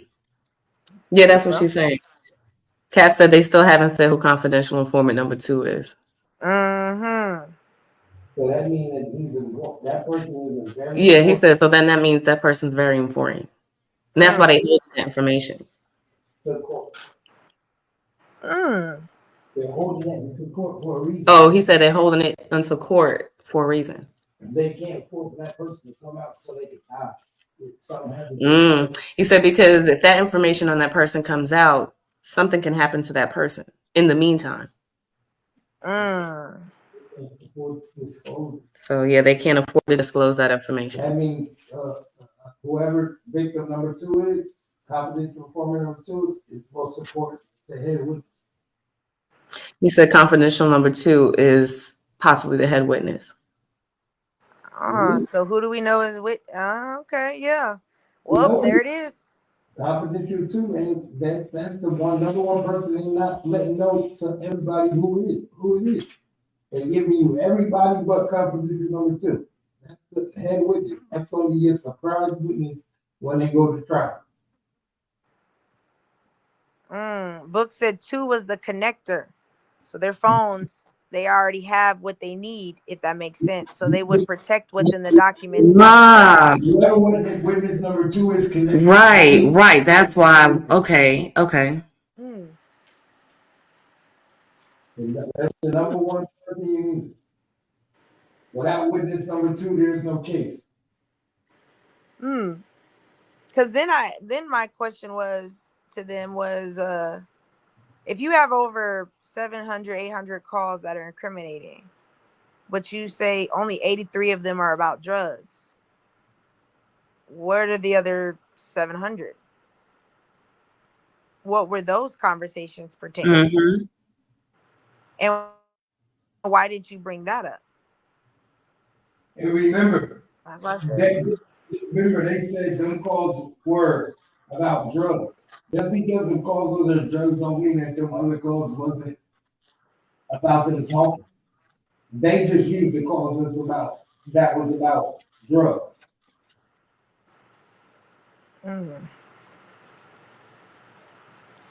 I mean, then we have to ask ourselves, on those calls, did you guys say something y'all that was exposing somebody else?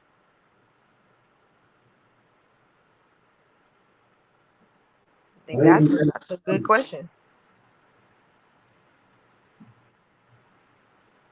That's a good question.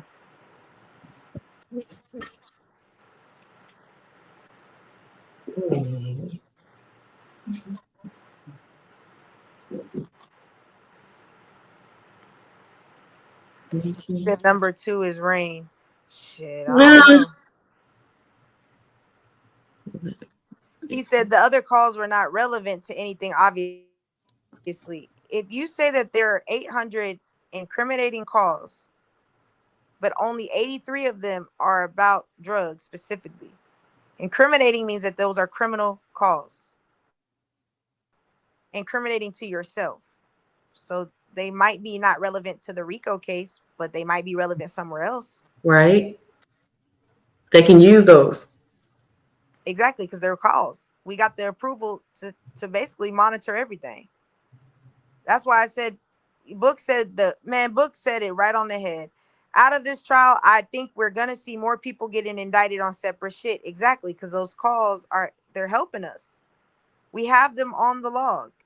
The names you drop, the addresses, because if you read the GRC RICO, when they mention Cedric mentions a specific location, he gives the address, the street name, that they started surveillance in that street, that house, after he said that. So anything else that you guys are saying, when you drop in names and locations, they're documenting all of that. And he said, which is why I think Dallas people are so scared and trying to spin it. Yeah. Yeah, I could see that. I could see that. Damn. Yo, this is about to be crazy. This is about to be crazy. This Cap, trial. damage control said drop the link. Okay.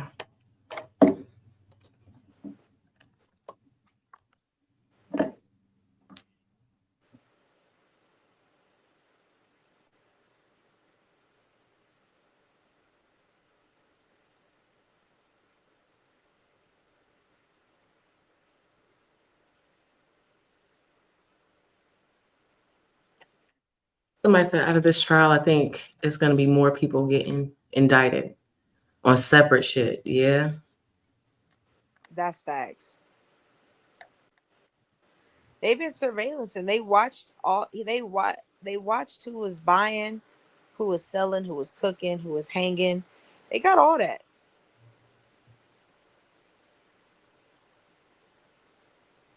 Niggas thought it was gonna end here. I think this Mo 3 case is gonna bring a lot more out that Right. And I think that's probably why people are backing away, those that's been talking about it, because this is gonna supersede the Mo 3 case.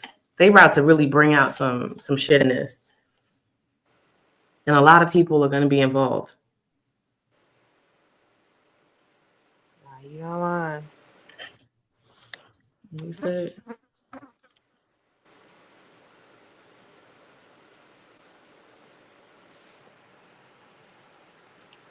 I want to know who that second person is. I do too. I'm not gonna lie to you. I really do. I want to know. I really want to know what them other calls was about too. That's what I really want to know. Cause like I said, the RICO, I don't see. And Book, maybe you can explain this to me. Why are you in the GRC? It says they were doing drug trafficking and murder.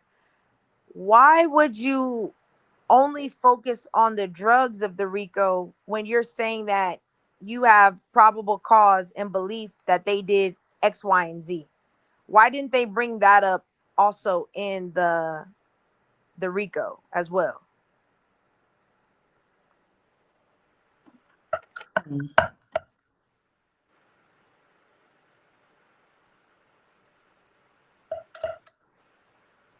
Because maybe you can explain that to me, because that's where I'm confused.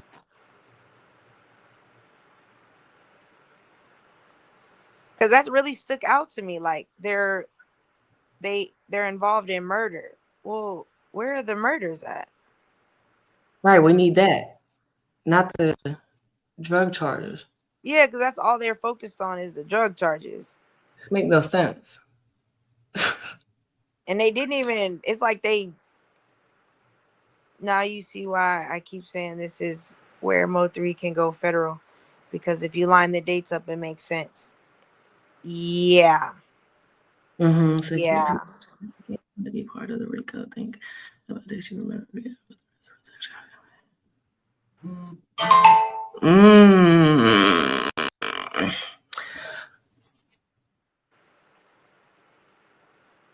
Oh, Book said exactly. They mentioned it, but the murder hasn't been pulled yet. Oh, okay. They laying the groundwork. Got you. Yeah. Yo. Hey. Hey. How you doing? Oh, look. The bad guy said, Kimmy, peep this. Sex trafficking going to be part of the RICO. Think about this. You remember Beto got arrested for sex trafficking, but yet to go to trial, he's a confidential informant too. Oh, I didn't know about Beto. Yeah, a lot of them dudes in Texas that be going on about the pimping and stuff, that's exactly what they're doing. Mm-hmm. Oh, yeah, these young girls, they get them. And they be trafficking them and then out the hotels. That's sad.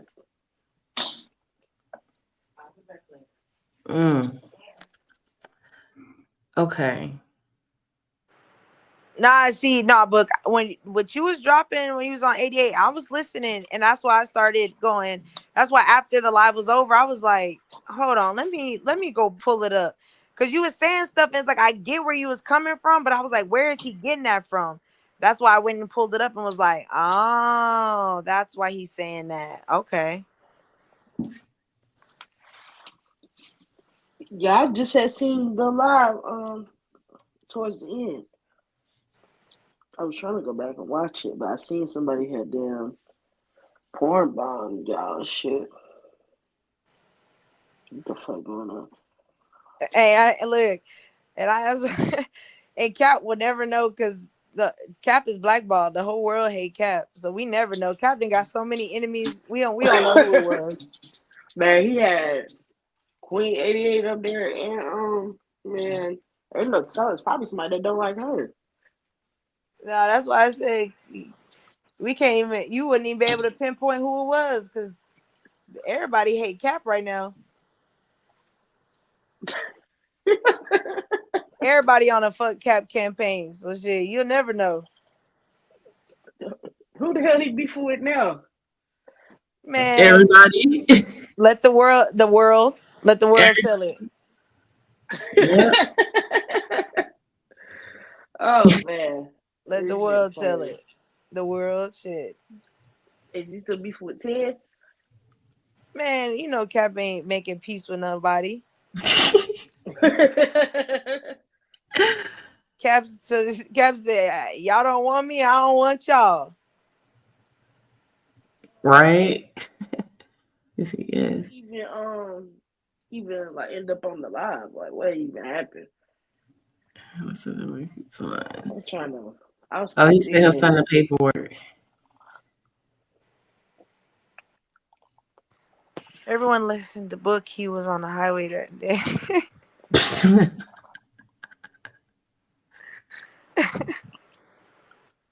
He was at a meeting when they was Oh, giving out yeah. money. Hey, no, Books. Yeah, send that to Cap, please. Please send that to Cap. Cause I need to read that. Cause I need that. Cause what I've read so far about that shit already blew my mind. But I know you got the full entire thing. Yeah, I want to read that.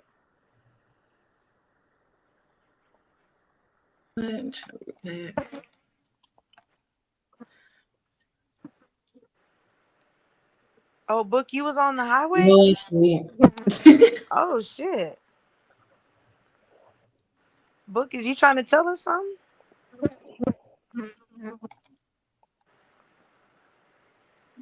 I mean, to be honest, I wouldn't be surprised. I mean, it's literally a national highway. I mean, and around that time, a lot of people was probably on the highway going to work or something. Right. What time was it? Yeah, I'm pretty sure. It was like 11. Yes. It was like 11, 12 p.m. or something like that around that time. Yeah, it's pretty Lunchtime. early. Yeah, it's a busy highway regardless. It Oh, has its slow down points, but for the most part, it's always busy. It's always in use. yeah. Oh, he said, I'm joking. I live in Florida. Oh, okay. Yeah. Now, I was going to say, even if you were, I wouldn't think that's too far fetched. I mean, niggas probably was going to get food and ran into that. Right. Like you said, it's the lunchtime, so people are on the highway. And then it was backed up traffic after the incident, so there's a lot of people that got stuck out there. Well, Damage Control, where you been at? I feel like I ain't seen you in a minute.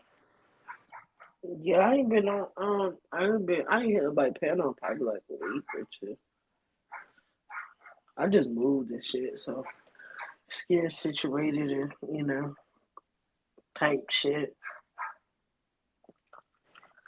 I ain't be doing nothing though. Same old shit. Nah, I can dig it. Hell yeah. But shit, the fact that both three even got killed on the highway is crazy to me. Mm-hmm. I wouldn't have got out the car. Mm-mm. I wouldn't have got out the car. I don't give a fuck. I would have ran around that bitch in circles and made his ass tired as hell. He said ran in circles. I'm telling you, I would have got out the car. I would have hit his ass with that bitch. Honestly, I would have ran. I would have ran that bitch right into his ass.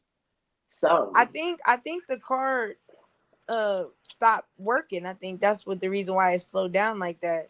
damn. I think some say it was a tire blowout. Some people said it was a radiator. I don't know what it was. I just know apparently the car stopped running.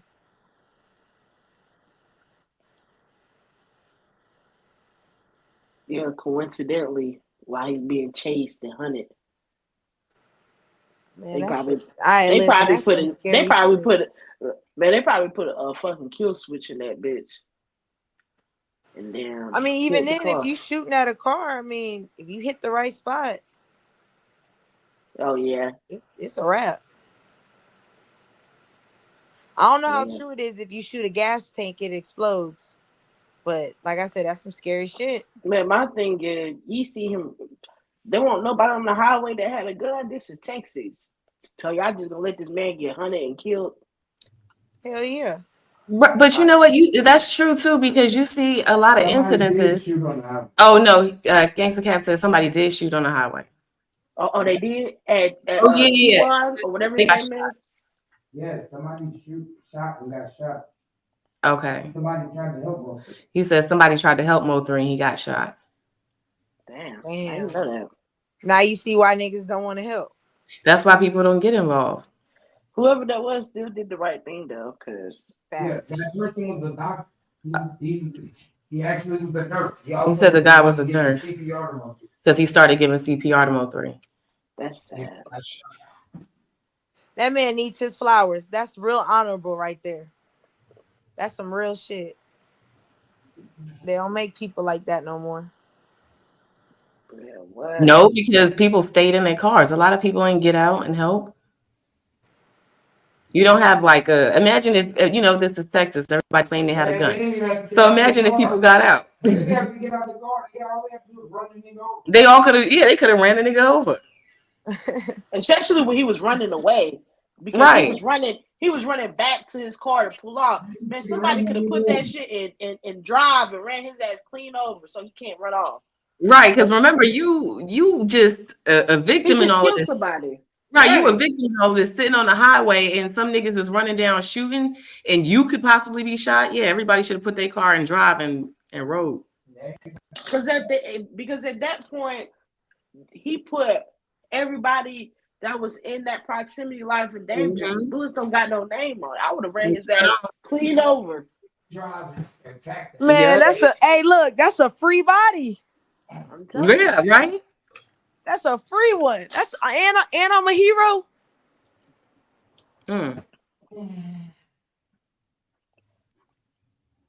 Man, he would have been under my tires. I ain't lying. That's why I say niggas want to play GTA.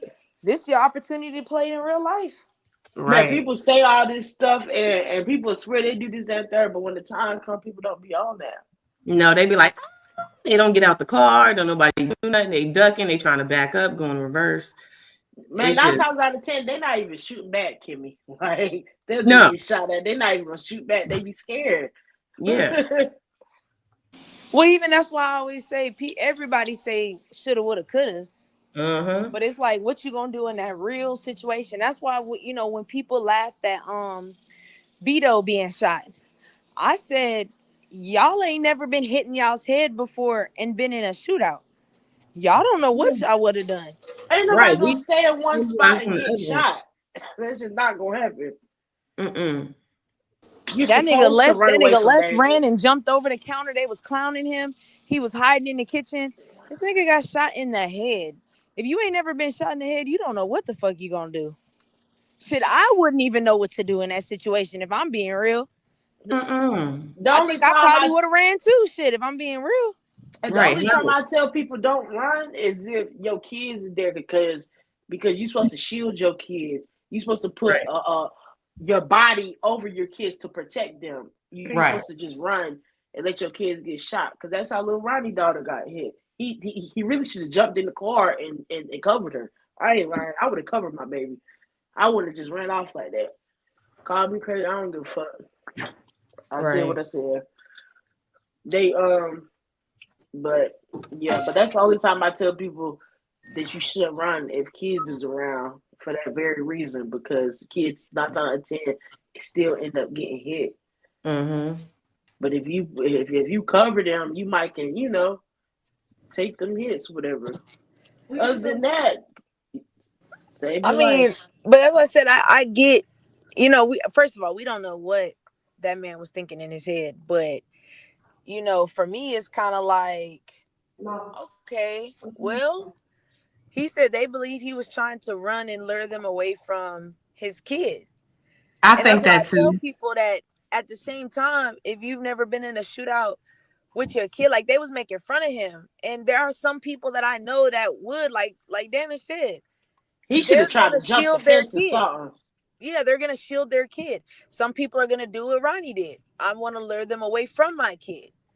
You know what I Well, mean? in that Hopefully, instance, he really didn't have a choice because of the angle he was at, but he could have ran towards the fence and tried to jump it. I don't know. I'm trying to remember it, but because they sprayed the whole parking lot, so it really was nothing. It wasn't too much he could have did except try to run and hit the fence. I'd have ran and tried to jump the fence or something. I ain't lying.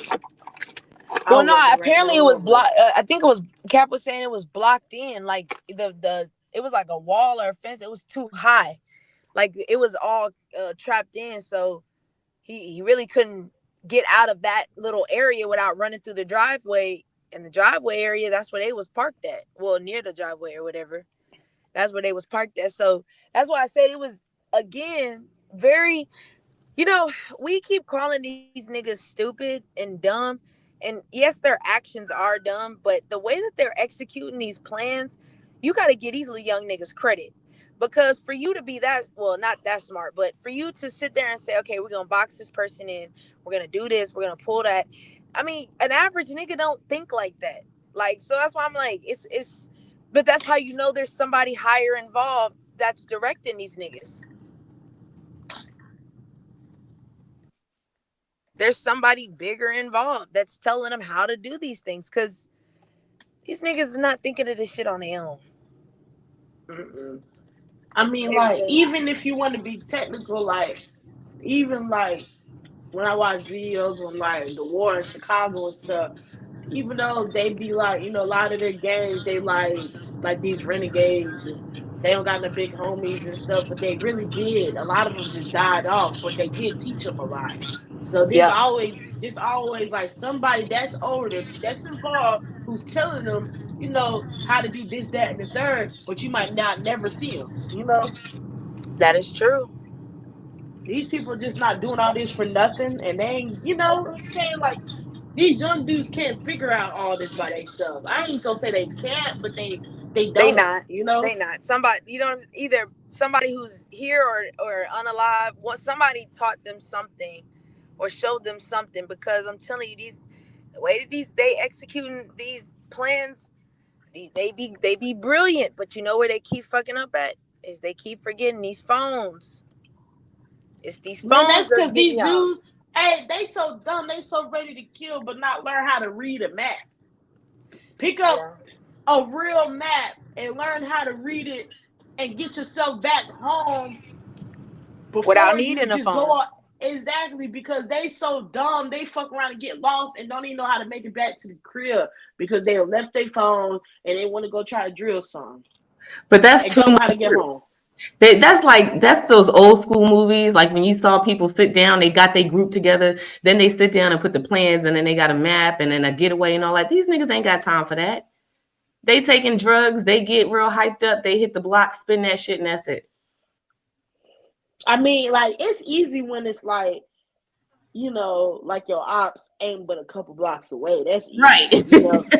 But when you're really going outside of, you know, like your normal blocks to do a hit, you know, like You really need to know how to read a map because you might need to use it and You learn how might to have to. read directions. Like they don't even do that much, but they'll do everything else. Like, and that's Yeah. why y'all dumbasses doing 100 years because you're Yeah. so ready to crash. Crash for But no play. damage. Check this out. Like, who else is involved on this shit? When twins say it's a bigger picture, like, what she mean by that? I don't know what you mean. That's a different. That's a different type of. That's a different crowd right there. Like what you mean is bigger than just the Austin shit. It's bigger than motherfucking talking about Earl Spence and all that shit like that. Y'all think that's the big bubble, but it's bigger than all that shit. So what does Twin mean when she say is bigger than that? Like what you mean?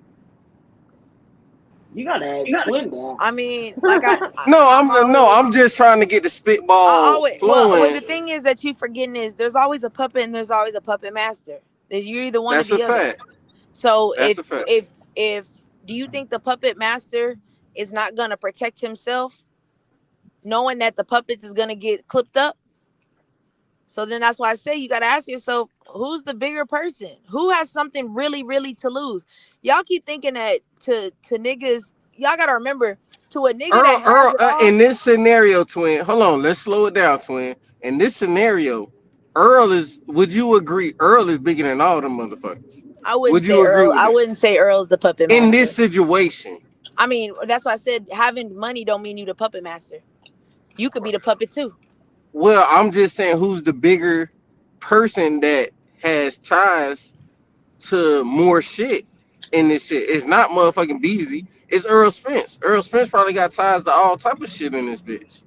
I mean, You see what I'm saying? but you also have to think about it. Just because you have unlimited resources doesn't mean you know how to work them.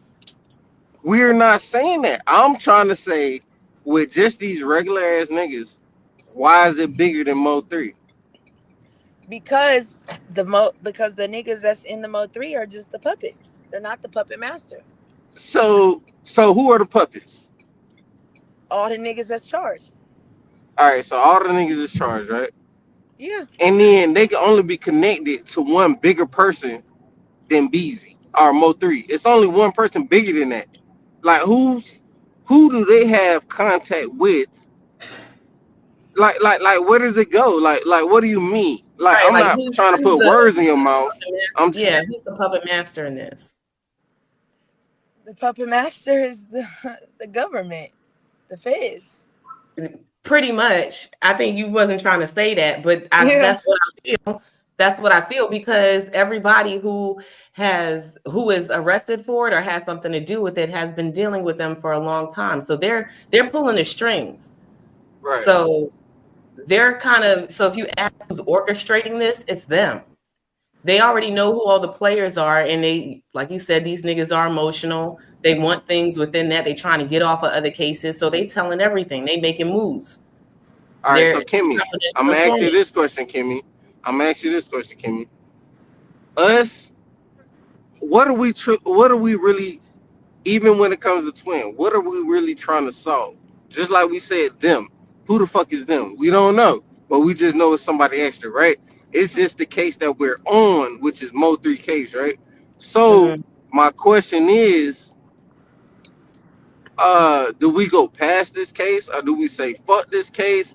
Are we trying to go deeper on this case, or this case just is what it is because it's something bigger than this? Like It is where do what it we is. like where are we actually going on this? I feel like the questions that Twin have been bringing up has made it go Right. further than just this case. I feel Exactly. as far as the case, it's probably just going to land where it is. But because, like I said, it's this platform, Twin is asking the questions, but these are questions that people don't want to ask, maybe ask, we'll see in trial. For me personally, I feel like it's not going to go as far as we're speaking because then that opens up more. And like you said, they are them. And them is not, you can't do anything about them. You know what I'm saying? That's why. So Who why they signed to?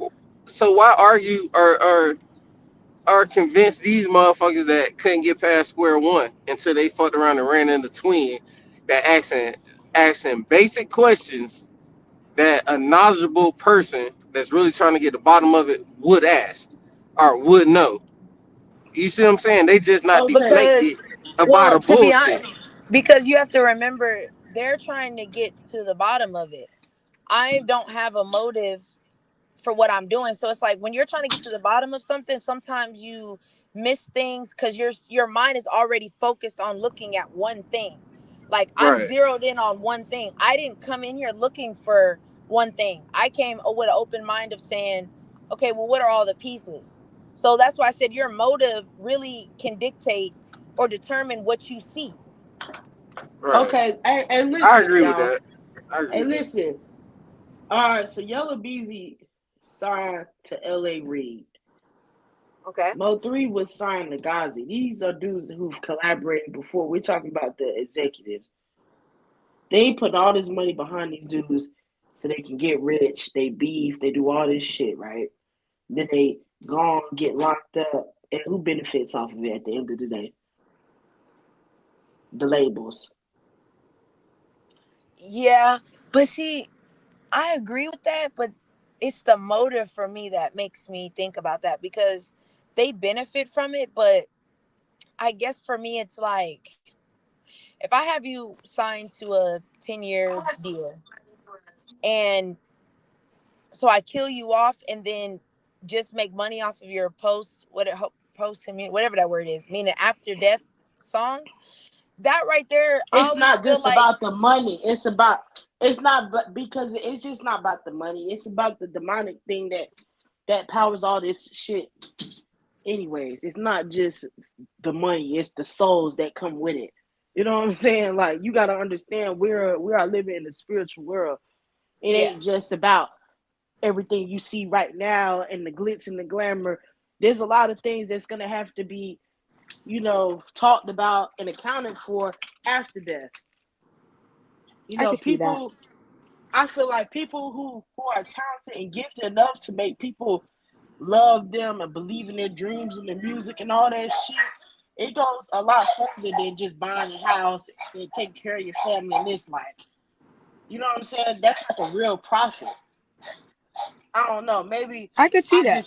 I see it a little bit differently, but I really think it gets deeper than what we think it is. You know what I'm saying? Like they could be damn near, man.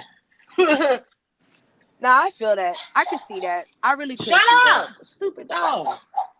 I could see that shit. He said, I ain't from Dallas, but what I know, it's mostly CME members.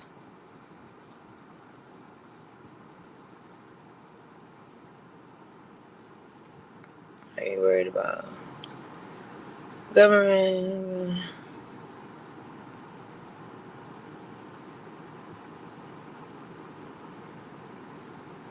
He said the Ray Jackson. Is that what you? Oh, okay. But see, okay, but look, but even in that Ray Jackson case, look at the parties that were involved. Those are higher powers than what Ray Jackson was doing. Wait, hold up, twin. Who's Ray Jackson? That was a case where I think he's referring to the Ray Sean Jackson case, where Okay. there was from my understanding, I'm still trying to read it and fully comprehend what's going on. But Mm-hmm. Ray Sean was approached by somebody. We don't know who that is. It's a UC undercover or CI, and they're basically convincing him to money launder through his law firm. But the thing about it was, one of them was a DEA agent, an undercover for the DEA. So you have this government, these crooked government officials that are money laundering through a law firm. And the parties that are involved in it, it's crazy. Like they go into different states. It's way in depth. And so it's kind of like, that's why I said the puppet master to me, and the ATF, I forgot about that. Yeah, and the ATF. It was the DA and the ATF. And that's why I said, isn't it funny that those are the same organizations that got the rest of them boys? Huh. You see what I'm Huh. saying? Right. That's why I said, I think is when he's saying, who do you think the puppet? I think the puppet master is these organizations. That's what I think it is. Right. Because it's not clicking for me. Y'all are just, there's levels to being a puppet. That's what people don't understand. Because we want this person to look like the puppet master, but it's really me. But I want them to look like it. So when it all falls down, it falls on them. Right. And There's your levels hands to this. Exactly. There's I mean, levels to this plugs do shit. that every day.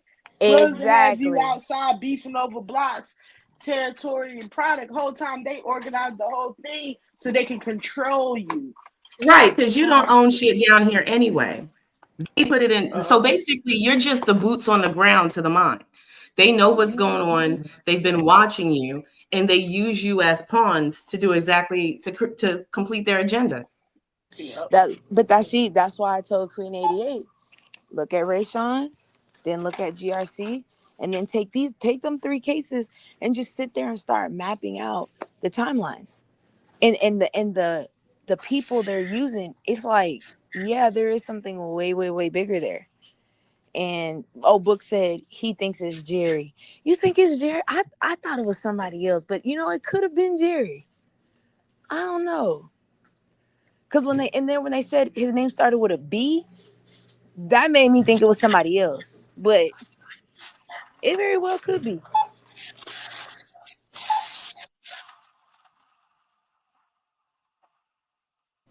But yeah, that's why I was saying it's way deeper than that, man.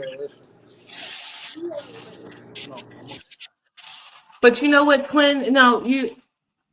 At the end of the day, whoever they are, I mean, like, we can say all of this, read all the paperwork, everybody can go to jail. At the end of the day, their plan has already been completed. Ding ding ding ding. Hey, Book, ding ding ding. There it is. You see that, Kimmy? Where he said, I see it. He said the B dude he believes is Bodega, Theodore Thomas. Guess who got subpoenaed Oh, to talk into the Mo3 case? Theodore Thomas. Guess who pleaded in the GRC case? Theodore Thomas. he said that. That's why I was telling Cap, I said, man, it's way deeper than that. But it also makes sense why things are getting covered up and things are getting, you know what I mean? All of a sudden things are getting there. Because now my question is, how the fuck none of y'all knew this nigga was working with the feds? Right? Because I ain't never seen, like Book just said, that's why I think he was able to plea out the RICO. I ain't never seen a nigga plea out no damn RICO, man. Right, plea out a RICO. Exact. I ain't never seen no shit like that in my life. Again, I've only seen maybe 2 or 3 in my lifetime. And then one of them was a plea. Yeah, I ain't never seen that before. That's why I was like, shit. That's why I said, if anybody else knows some shit I don't know, they've seen this happen before, please let me know, because I ain't never seen no shit like that before. I didn't even know you could plea out of a RICO. I thought it was guilty or not guilty. That's it. But niggas is catching little slap. I told you, nigga got 46 months on a RICO.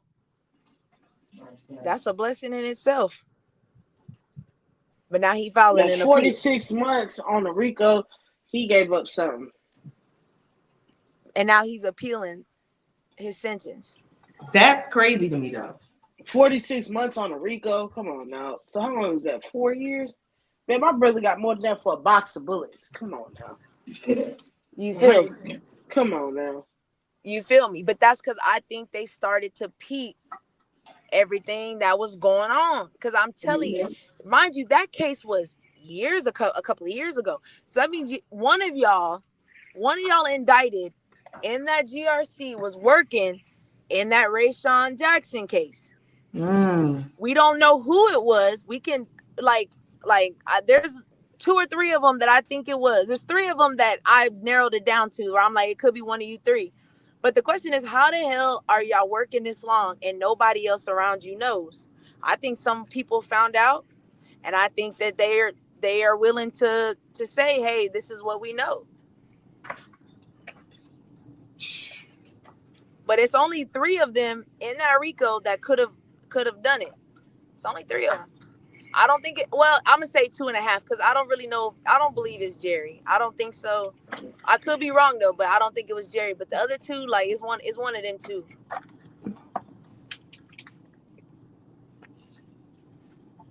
Oh, but James, yeah, I read that one too. The real estate scams, yeah. That's why I said it's bigger. That's why even today when SD was saying it's layers to this shit. That's why when Jay was like, you keep saying it's a bigger picture. It is a bigger. There is bigger puppet masters that are playing other puppets who think that they're the puppet master, but in reality, you're not. Yep. And that's why they're Hey, not twin, gonna it's bring like these when type people of plant a things. seed. Hey, people plant seeds every day and watch Right. it grow. Exactly. Nigga, you ain't nothing special, nigga. You think you the big dog, but you still got a big dog over you. You not the big dog, nigga. You the middleman. Right. And Yeah, then I'm they gonna put show it like, you big dog. hey, look, I'll put it like this. Like if, like, so let's just say I got a problem with twin, right? I got a problem with twin, but instead of, you know what I'm saying, me doing something to twin, I'm gonna talk to Kimmy and be like, hey, twin was saying this about you, this, that, and the third. You know what I'm saying? I'm gonna plant a seed. I'm gonna put something in Kimmy mind, try to get you out the way. Yep. And the crazy thing is, and if Kimmy do that, she gonna be seen as the big dog, not knowing she was the puppet. Yep. Right. Exactly. Right. Exactly. You think you the one making moves, like, okay, I got this. But in all actuality, the seed was planted in my head, per se. Exactly. I put the battery in your back, you got the recognition. But guess who goes down? The nigga with the recognition. Hey, a lot of the time, like unless you just, you know what I'm saying, like swift with it, and you know, people don't even realize they're even being damn manipulated like that. Like people really be thinking people putting them up on game about somebody hating on them. Whole time they're really planting the seed that they too scared to goddamn go get. You know what I'm saying? Now I'm telling you, and even then, sometimes it's not even that they scared to go get it. They want to keep their hands clean so they can do it multiple more times. Right. I want to be able to do this all the time. That's why I said Yellow Beezy is nothing but Yellow Beezy is just the low hanging fruit. He not the big dog. They probably made him feel like he was the big dog, but Beezy is not the big dog. Mo3 wasn't the big dog. These are little level, bottom level fruit. They saying that's why I say it's layers to this shit because you got So this person. You said what? How did Mo3 get rich? Like how did he get rich? Through music? Is that how he got his money? I don't know. That's the first question. She'd always come down to the money and shit. So how did he get all that money that we've seen him with? You know what I'm saying? Like when he was taking off and all that. How he get all that? If he got it for money, okay. I mean for music, okay, cool. But if it's some other shit, then yeah. That's why I said I don't know. I don't know if he was in the streets like getting money.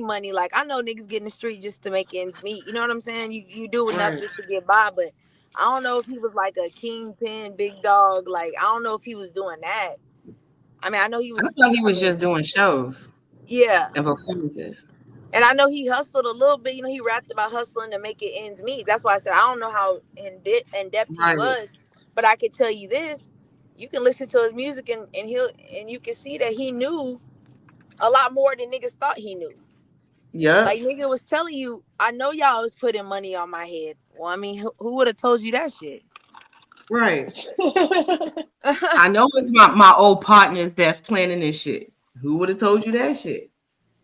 You see what I'm saying? Yo, you feel me? Like this nigga is telling, and I think that was another issue for them niggas because here this nigga is low key exposing in his music certain things, and people are, you know, the right type of people, they're reading through the subliminals and saying like, oh, it was you, or oh, it was them. And I think that was another problem for whoever really, really wanted this to go down. I think that was another problem. This nigga is talking too much. Everything he's doing or seeing, he telling about it on the song. It's only a matter of time before he finds A, B, and C and puts it in a song. Right. You know, and he's talking about stuff on people in the city.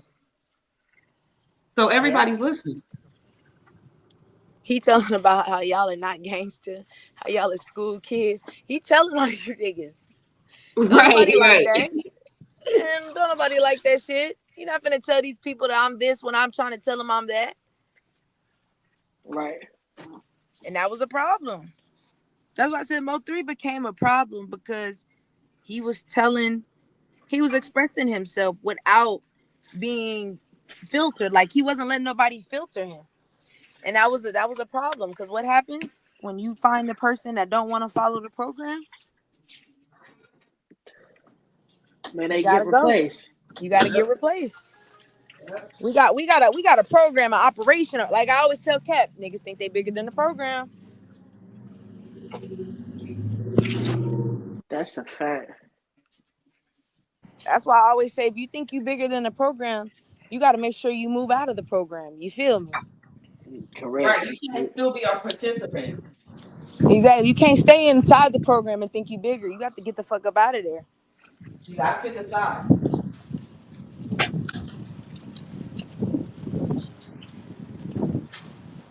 I say all this shit is just very crazy.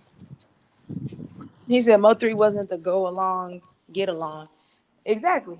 And there's no room for people like that in this program. They either fall in line or you got to go voluntarily or not. What they say, you got to get down to lay down. There's no way in between. But that's why I said that pride is a motherfucker. Because they tell everyone around you is telling you, hey, you need to get out. You need to leave the city. And now ain't no nigga pushing me out of my city. Well, they killed you in your city. Exactly. It's That's crazy something because that, all these people say the same thing. They don't want to leave their city, and then 90% of them die in their city. man, fuck this city. That's the thing I be telling people. Fuck that city. That's the same city you grew up in poverty in. The same city that you starved in. Man, if I get money, fuck that city. I'm gone.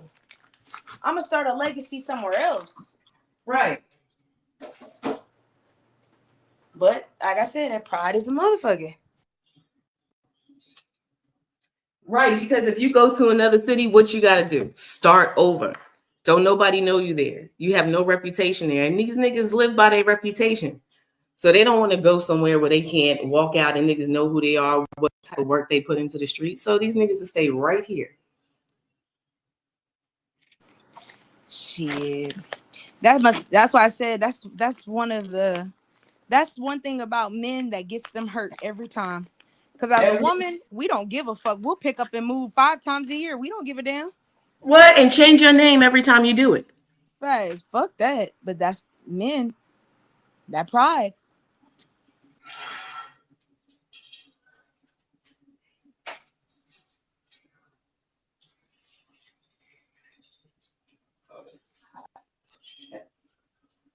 He wasn't leaving until he was able to take everybody with him. Okay, well, tell me who everybody is. Because I thought he didn't have no friends. I wouldn't have gave a fuck, nigga. I'm packing up and taking myself. Bitch, if you move tomorrow, you ain't taking me. So if I get some money, I'm supposed to take everybody. No, I'm a fuck with people. Tell you to come out fuck with me, and shit, I might even slide you an opportunity to make some money. But if a motherfucker think they just finna be surviving off of me forever just because we cool, that's a dub. So you say his mama and his family, all it takes is to buy another house somewhere else and put your mama in a room, your kids in the room. You know what I'm saying? Yeah, it don't take but so much to man, you don't even have to buy a house to do that, Kimmy. You know what I'm saying? These niggas just don't be wanting to do it. If that's the case, because you don't have to buy a house, there's plenty of nice houses that you can rent until you're able to buy a house. Right. Your mama got a bedroom, your kids and whoever else need to stay there. That's just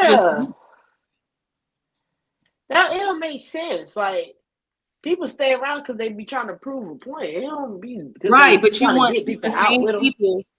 Right, but it's the same people that's envious of you that you want to stun on. So that you want to show, and that's a dangerous thing because you complain about these impoverished communities, how you live, like Twin was just saying, where you grew up at. You come into money and then want to taunt it to the same people that you know ain't got it. Niggas trying to struggle and eat. They trying to do the same career you got, and they ain't kick off. You know what I'm saying? Get the hell out of here. Yeah. That man had $70,000 in cash in that car. You could have easily put a down payment on a damn brand new house with a mortgage. Period. Nigga, put that shit in the bank. The fuck you still running around with cash in your hand for when everything is electronic and digital? Put it in the bank. That's it. But niggas don't have bank accounts. There's no way I'm walking around with a fucking duffel bag for $70,000 in my back. I ain't gonna lie. Like, see, now that I know what people do with cards and shit, I really don't even be wanting to use my damn card. I go take the money out the bank or something and just spend the cash before I just keep tapping my shit everywhere. Or even, okay, so if you don't want to use the bank, put it in the mattress. Back in the day, they used to put it in the mattress. Put that shit somewhere safe. If a nigga gets you, nigga, they gonna take your bag, and that's why he went back for it. So it don't mean, oh, you keeping it on your person. Yeah, Gangsta Cap used to do the same so shit. You said, wait, so you saying when he jumped out on the highway, he went back for somebody? Yeah, because the gun was in the car, so people was like, well, maybe he went to go get his backpack because he had, or whatever he had his money in. They said he had. That would have been the first thing I grabbed. When I got out the You sound just like Cap. What? Okay, I don't give a damn. I'm not leaving my money behind. I'm taking that shit with me. You would have to literally be standing over me in that moment for me to just leave my shit. You know what I'm saying? Right. That's probably how he felt, right? I'm just not that type of person. Like, I'm not even the type of person that loses things. Like, I keep everything in its order and where I know I can find it. So I know if something come up missing, it's really missing. I don't play about my stuff. Yeah, I would have grabbed that bag and been hauling ass down that highway. My shit wouldn't have been accessible. If I got, and that's the crazy thing, because you don't see fucking Bill Gates walking around with a backpack. Or these millionaires, you don't see them walking around with a backpack, but you'll hold your whole fucking life savings in a backpack. And then if you get into some shit, because you know niggas is on your head, you know what I'm saying? Oh, now you got to defend yourself and the fucking money. Nah, fuck that. If you want access to it, you gonna have to use my fingerprint. get it's digital, motherfucker. Take it from the bank. Now you're right about that. Because I don't even carry more than $200 on me in cash anyway. Right. If something costs more than $200, then I need to go get a card. But if I'm right, going it's out, a different kind of transaction. Exactly. Or order it online. But I'm not toting shit that's supposed to be, you know what I'm saying? Nigga, that's a lot of fucking money. That ain't $200 in your pocket. So if you get into some shit, you want to run back to get your stuff. I know, man. If a random motherfucker just walk around with $70,000, man, people will really take you for that. Right. Not even just drop you in the spot; they will take you. Like, people are really hungry out here. Like, you know what I'm saying? I ain't never been that type of person. Even when I had a couple thousand on me, I ain't never been that type of person to just be trying to show about my money. I used to hide my money in my bra. Real talk. I didn't sat and chill with people with 10 racks on me, and I know they broke, so that's a lot to them. You feel me? Right. I don't tell people how much. I've never been that type of person because I've watched people get stuck up. I watched so much growing up. I don't want nobody to know I got money unless you look at me and can tell something or see how I live, because people will be at your head because of what they already think you got. So I'm damn sure don't want to tell you what the fuck I got. Exactly.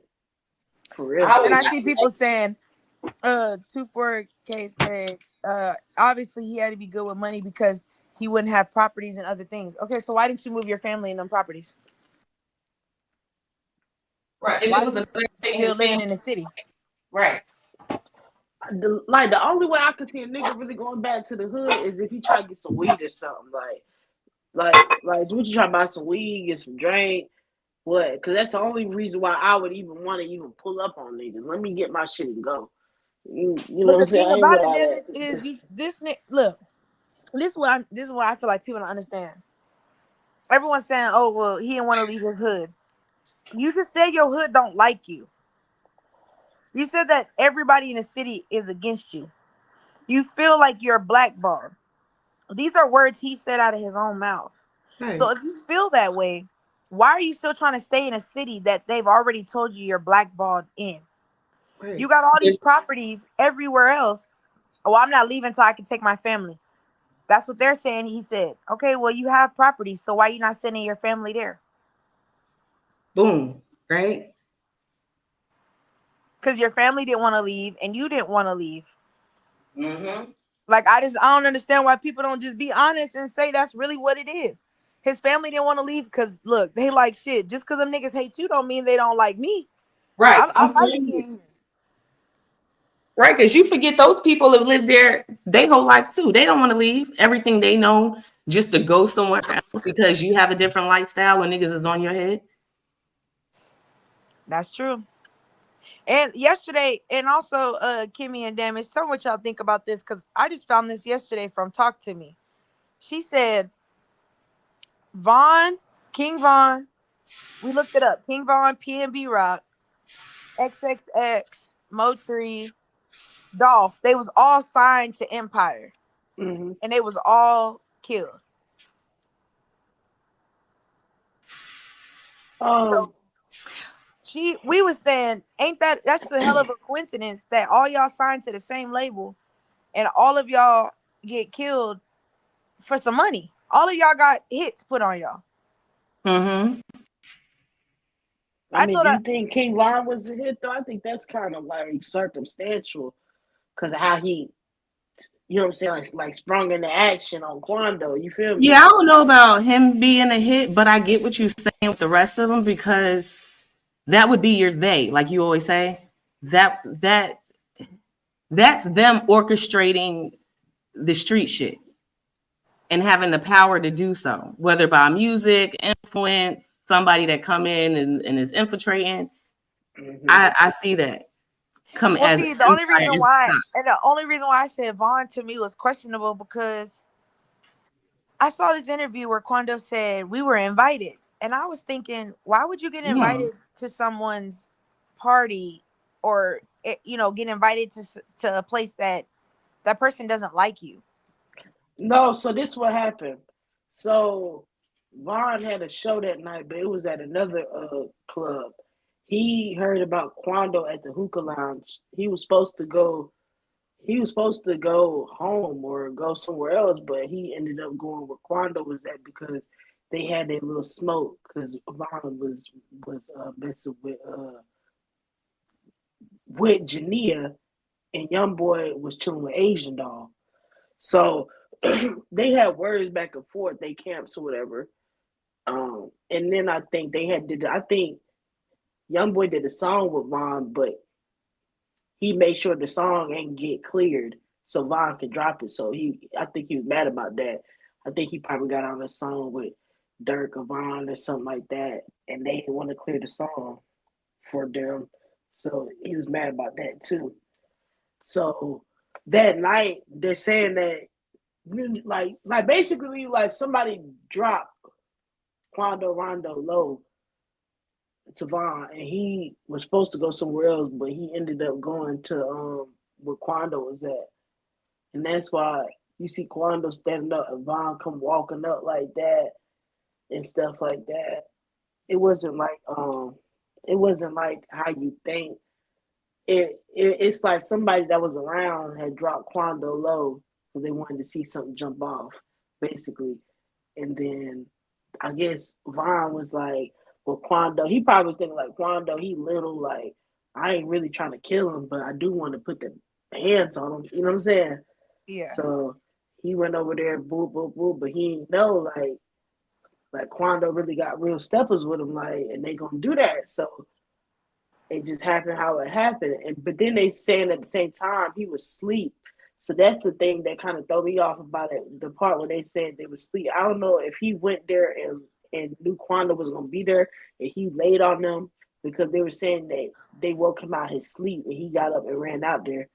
But then they also say in the same breath that that's not even where Vaughn was supposed to be that night because he already had did his show. He went out of his way to go where Quando was at. You get what I'm saying?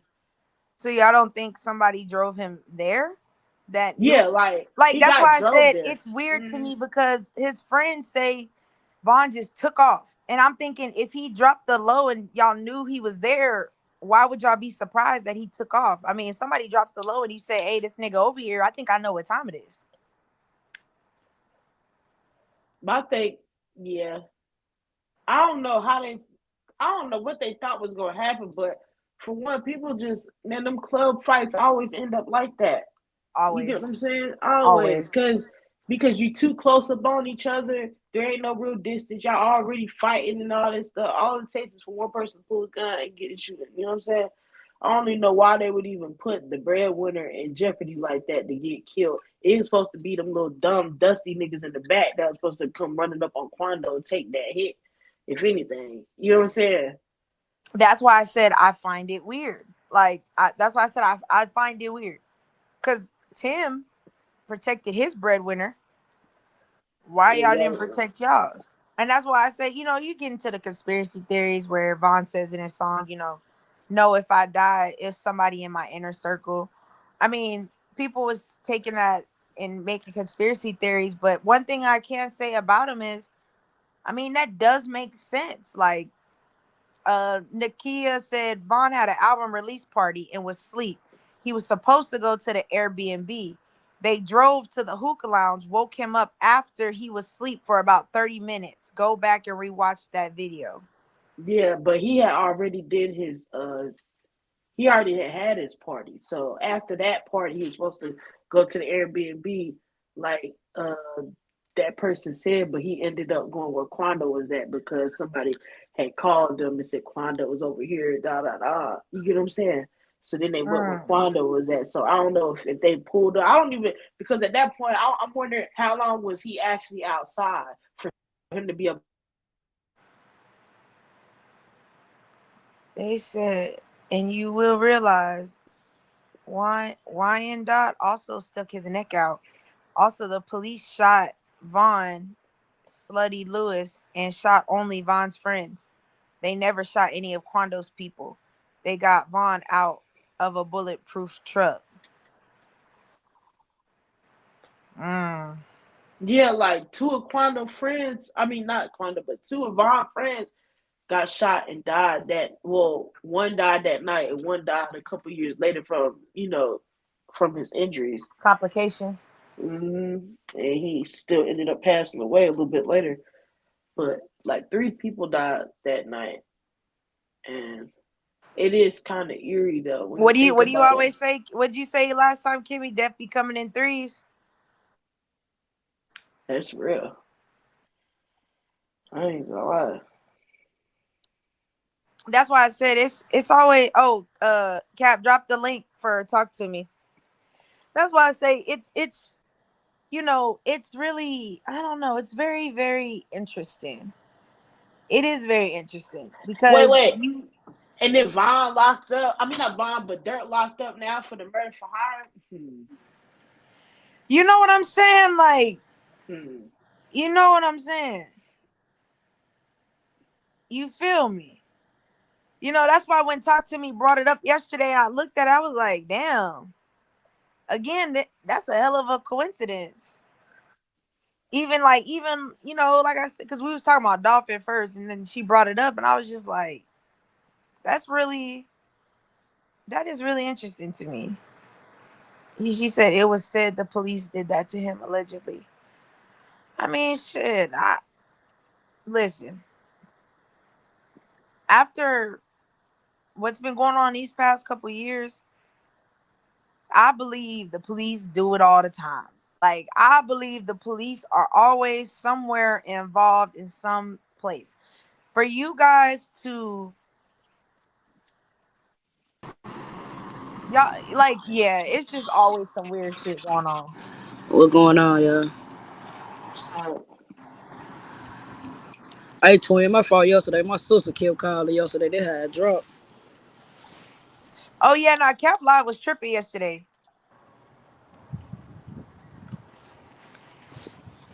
But nah, I just find it weird how Vaughn died November 6th, Mo 3 died November 11th, Dolph turned around a year later, died November 17th. All y'all on Empire.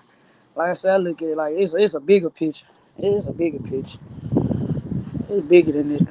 Yeah, people, hey, listen, people don't understand. I don't understand how people can think that like we're in our own vessel, in our own bodies.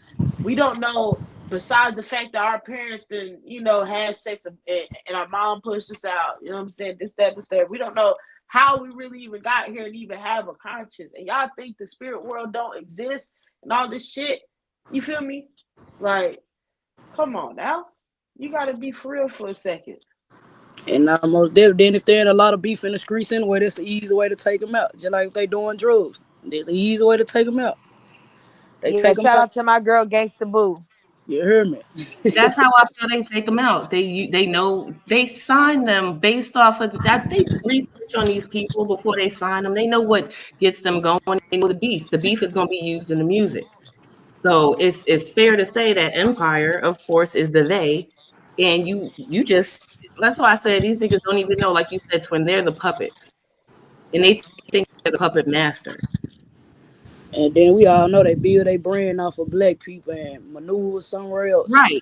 Because we love that shit and they can sell it to us. In the meanwhile, we watching all the beef take place. We invested in it. We listening to it. And they pulling the strings from the background anyway. They letting niggas sell drugs, traffic women, do all types of shit. Feel like they that nigga. And then when they ready for a bus, niggas start trickling down one by one. Facts. See, and that's why I really wanted to a police officer that does surveillance because I really want to know how many victims do you have to watch? Like, because you can't stop a crime from happening. You have to let the crime happen first to be able to, convict and to react. So I always wondered how many victims have y'all seen be victims in real time and y'all not say anything? And like, how does that play with your emotions, like your mental, to know that I could have intervened, but because of my job, I can't. Because their job is not to save your life. Your job was to save your life. A lot of these niggas that's in this shit have been already playing out in the streets. They coming in to prosecute for a crime that takes place. And you niggas are the victims. And they take oaths too, so we never know what that oath might say. They take oaths too, just like they take oaths out here in the streets. They take oaths and they organization, the boys in blue. I mean, shit, we saw that during what was that? The Rampart or whatever park, the unit they had in LA.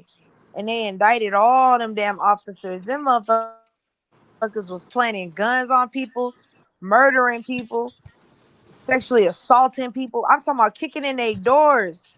But they was like, we're doing it to drug dealers. Nigga, you still can't kick in nobody's door and touch their kid, bro. What the fuck? But this is what the police department was doing. For years, they was doing that. And then got mad at the gangbangers for testifying against them, calling them stitches. I mean, shit, what were they supposed to do? Nigga, you kicking in the door, beating my ass, robbing me every day. I mean, what the fuck am I supposed to do? You're a police officer. Shit, they the real gang. But They that's why I the real. said that really, no, learning about that opened my eyes that, like I said, that's what made me realize the puppet masters aren't always the puppet masters. Cause ain't no fucking way y'all was doing that. Like, and then they, not to find out, you was also working for Death Row Records and you robbed a bank and they caught you. The police officer robbed the bank, y'all. And then when they caught him, the money was missing. How the fuck did you lose the money? How he lose the money? They don't, it was never brought up in court. And then with that twin, and then with that though, the ones who, like I said, the ones who on the force and not with it, they get them out of here. They end up, you know what I'm saying? They end up gone.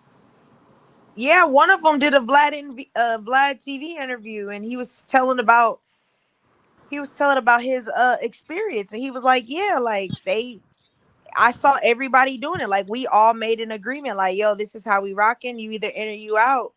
and he wanted to be in. And I was thinking, like, you know how crazy that is to say, to wear a badge and to drive a car that says protect, and you the aggressor.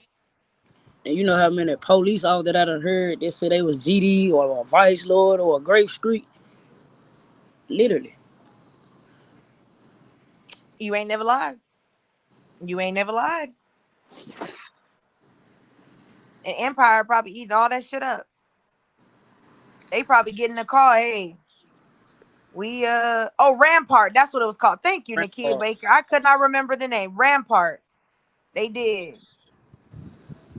David Mack and all them niggas. Yeah. And that's why I said, I bet you they do give Empire the call and say, hey, that artist y'all got, he gotta go. Get your music in order, get your life insurance in order, get all the shit in order, because we finna get them. And come on, you think these big execs and CEOs ain't tied into the streets? Shit, that's why they tied in out here. Hell, a lot of times they find you in the streets. So what you mean? You heard me? Right, they doing business in the streets too, because they dealing with these niggas, so they know how to get down. They be knowing you who you beef with. They be knowing all that shit. Yeah, That's a part of. That's why I tell people that these niggas, these execs are businessmen. They understand the general understanding of, when we have an investment, we have to look at every part of it. That even includes people. So we're investing in you. We need to know who your ops. What do you got going on? Because I'm about to put some money behind you. That's And why I come said that's what I call it. They always laugh about that 1017 curse. And I'm saying when Gucci Man's wife was like, y'all can't blame Gucci Man. They're all on drugs. But Gucci, you knew that when you signed them niggas. mm-hmm. That's it right there. Like you come in, you do the drama, pay attention to you do the drugs. I can keep you on that. You come in on that drill. This drill could have been the worst, but the best thing for them they could have came out with the drill rap saying. right. They do a background on all these people. They know who they are when they get brought to them. They do their background check. They know what makes them tick. They know where their family come from, who they got beef with, and that's how they can sell it. Because they're doing business. Their job is to make money off of selling you. So they got to use everything that they got, because they're going to invest in you in order to get their money back. You're a return on investment. These niggas don't see it that way. And then so with all the screens going on, like we see a lot of screens. I got 10 million, 20 million screens. But who to say that the album selling? Who to say they really getting their money back off you? So it might be the best thing to do is get that insurance policy. That part. People think streams give you a lot of money and they don't. You're not making no billion streams. You got like 5-10 million. I mean, that's just a couple of thousand.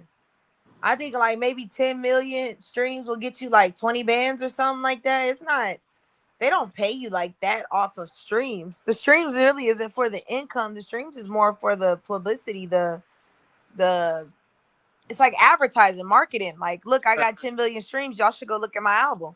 It's just like a marketing, like a commercial. It's I basically a think you make commercial. more money when you start doing like paid sponsorships with, cause you know what I'm saying, stuff like that. People start Tours, sponsoring yeah, your videos tours and shows. because people do be making millions off of their channels, but it's because it's set up right. But is it So they going to them? collecting the bigger bag. Is it going to them or is it going to the regular label though? No, I'm just talking about regular people on YouTube. I don't know about these artists. The artists not really making shit.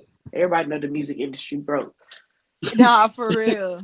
So I look about 40 so if your albums are That's why they firing, man. They fired damn near so many execs last year alone. So many people lost the job. They got fired, and they trying to start their own little sub labels and shit. so if the album I selling, you already in the red for that advancement I gave you. You already out here in street beef, or you already out here hooked on pills. Shit, the next thing I can do is go and get that insurance policy off you, or and just recoup the money when you leave here. That's how I look. That's how I think how Gucci mine looked at it anyway. But I think the Empire curse worse than the 1017 curse. Yeah, you can't be broke and not streaming no music. You out here beefing. You got me spending all this money, and you beefing, and you not bringing me no streams back. Oh yeah, we got a problem. Like they come with a machine, so hell for the time them 5 million, 10 million, them probably the first 5 million be the machine. I ain't gonna lie, but they make a lot of their money from shows and shit. That's why so many artists stay on tour, especially the older ones. They make a lot of money from touring and shit. You don't really make the money from the actual sales like that, unless your shit go platinum and diamond. You know what I'm saying?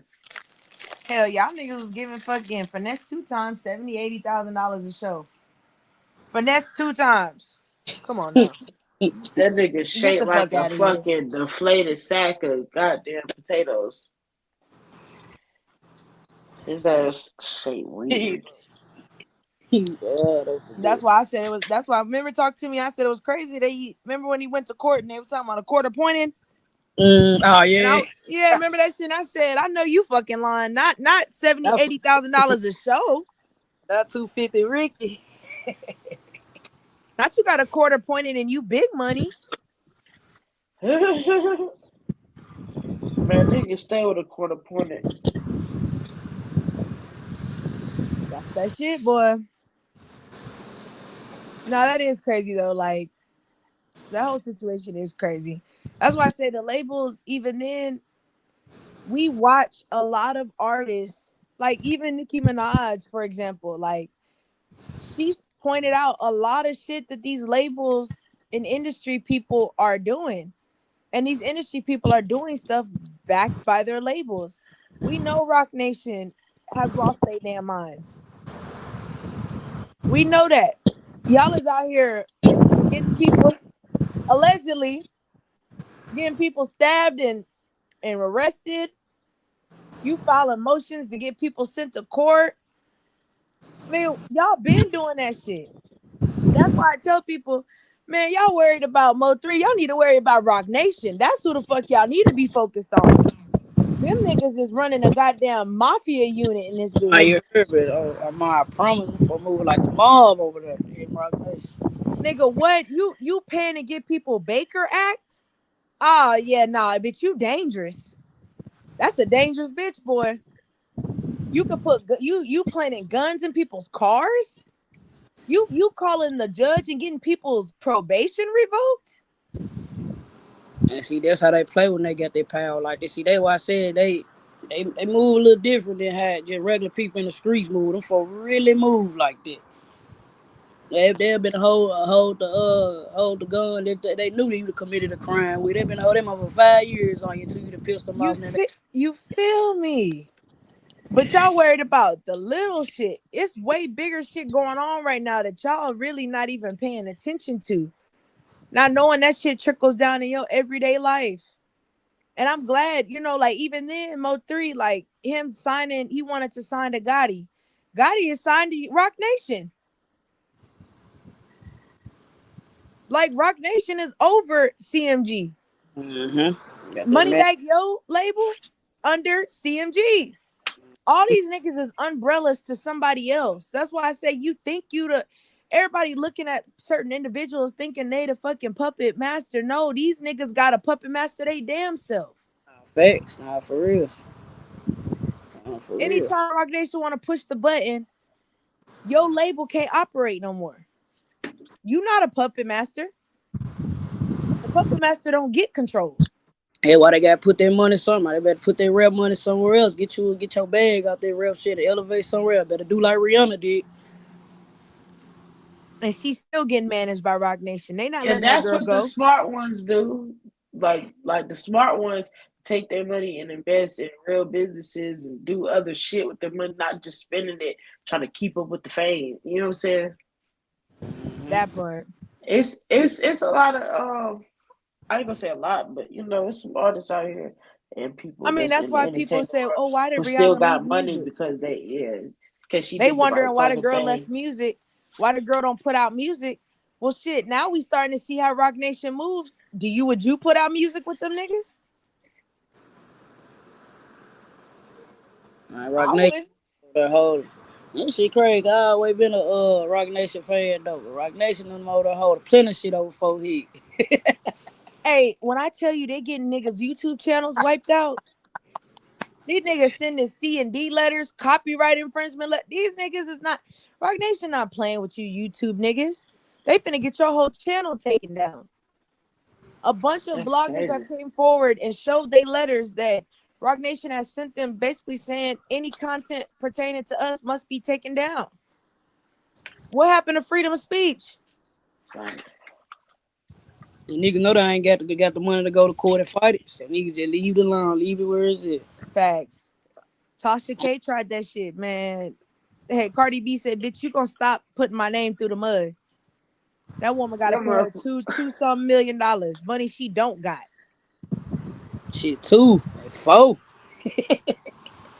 and that's not including the legal fees you already owe. Got Tasha K over there in the red. Man, she gonna owe Cardi B forever. And she's still talking shit about that woman. I said, this bitch ain't learned her lesson. Hey, you heard me too? I saw it. That woman said, I owe you, but it's still fuck you. And you gonna owe that bitch more. As soon as I don't know if Cardi already dropped her album, but let her album go up. The new one she dropping. Let that bitch go up and she make money. Tasha, you say something else, that bitch finna sue you again. She gonna keep doing it over and over and over Yeah, again. she was bringing her back in court and shit because she was saying that she was hiding her money and shit through her husband. Shit, I would too, nigga. You ain't finna. Hey, you ain't wiping out my bank account. Hey, but like that situation, shit, Tasha K just the face. Her husband running everything. Tasha K just really the face. And that's why she got hit for the defamation. You the mouth. You gotta get hit. I can't hit your husband. He ain't said nothing. But you, bitch, oh yeah, see you in court. That's She said, crazy. look at Puffy. He has been getting away with shit for over 30 years. If you notice, Puffy start having trouble after trying to sue the liquor company. You mean like Diageo for $2 billion? Those artists have $1 million policies. Most of the artists don't own their masters. Why do you think they call masters? It's in your face. I understand now it's bigger than Mo3, but let's be real. Rock Nation ain't running anything. That's just a piece of the board, a face they throw out to keep us looking the wrong way. You're true. It's not Rock Nation as a whole. It's a certain man. It's Desiree Perez. Fuck that. It's Desiree. We know who the fuck it is. She said Desiree. We know it's that bitch Desiree. Yeah, they said she was What goddamn Nikki call her? informant. Deposition Desiree. Yeah, we know who it is. Yeah, she Bitch, was a you real snitched on the informant. cartel, became an informant, and got pardoned. Oh, you that bitch. You are that bitch. And don't let nobody ever tell you anything else, Desiree. I don't know how nigga. I don't know. Y'all know a nigga who snitched on the cartel and got a gun charge and then got pardoned and became a million billionaire? Shit, I don't. Nah, shit, nope. I ain't never seen no shit like that. How you get pardoned for being a drug dealer with the cartel? With a gun. That's a cold motherfucker. That's a cold motherfucker. That shit, Rock Nation don't run the whole, but for sure Rock Nation run hip hop. Hip hop sit the side. Man, what's it called when you Rock Nation like the front end? Like we make it look like we're just a business, but really we're the mafia. We just run our money through a company called Rock Nation, and we get people on board with money. That's why they could say what they want about Nikki. Y'all not gonna convince me she crazy. That girl not crazy. She know what she's saying. Y'all is money laundering money. Y'all is out here paying doctors and lawyers to do shit y'all ain't got no business. See how she got away from Meek. See how she got away from Meek and then go towards the industry nigga ever again. She knew he was getting down with Diddy. Nah, for real. She also knew he was fucking with Rock Nation. She already told you she don't play that. You fuck with Rock Nation, you can't. That's why she beefing with TDE right now. If you align with Rock Nation, you can't align with me. And I feel her on that. He said, is Kanye West crazy?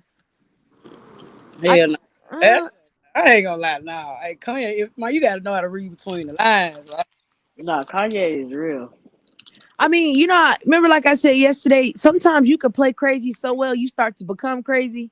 Yeah, you I did say. think in some areas he has lost his mind, but I also understand it because that nigga's been through a lot. Like, it's a lot. You got to think about it, he lost his mama. You heard me? He lost his mom throughout. Like, Remember, he said they sacrificed his mama, on there. He and they said back, said he was crazy. he had to sit back and start realizing, like, he had to realize that. He said yes or no. I'm gonna say no. I'm gonna say he's not crazy. I'm gonna say no. Dude just telling the truth. Don't Only because go ahead, twin. I don't. That's why I said I don't know, because it's like I don't think he's crazy, but I think he's getting to the point where he might be clinically insane. But it's like at the same time, I get it. You've been through a lot. Like, I don't think the average person really understands what this man has been through behind closed doors, not just the Right. stuff we've seen. So I could see you losing your mind. Like, even Nikki at one point said she lost her mind. And it's like you hear this shit and it's like it sounds like maybe you're not mentally strong, but now that we're starting to see all kinds of shit where people are really sacrificing, and that's hard for us to comprehend. People not sacrificing people, but then you're looking at it and you're like, whoa.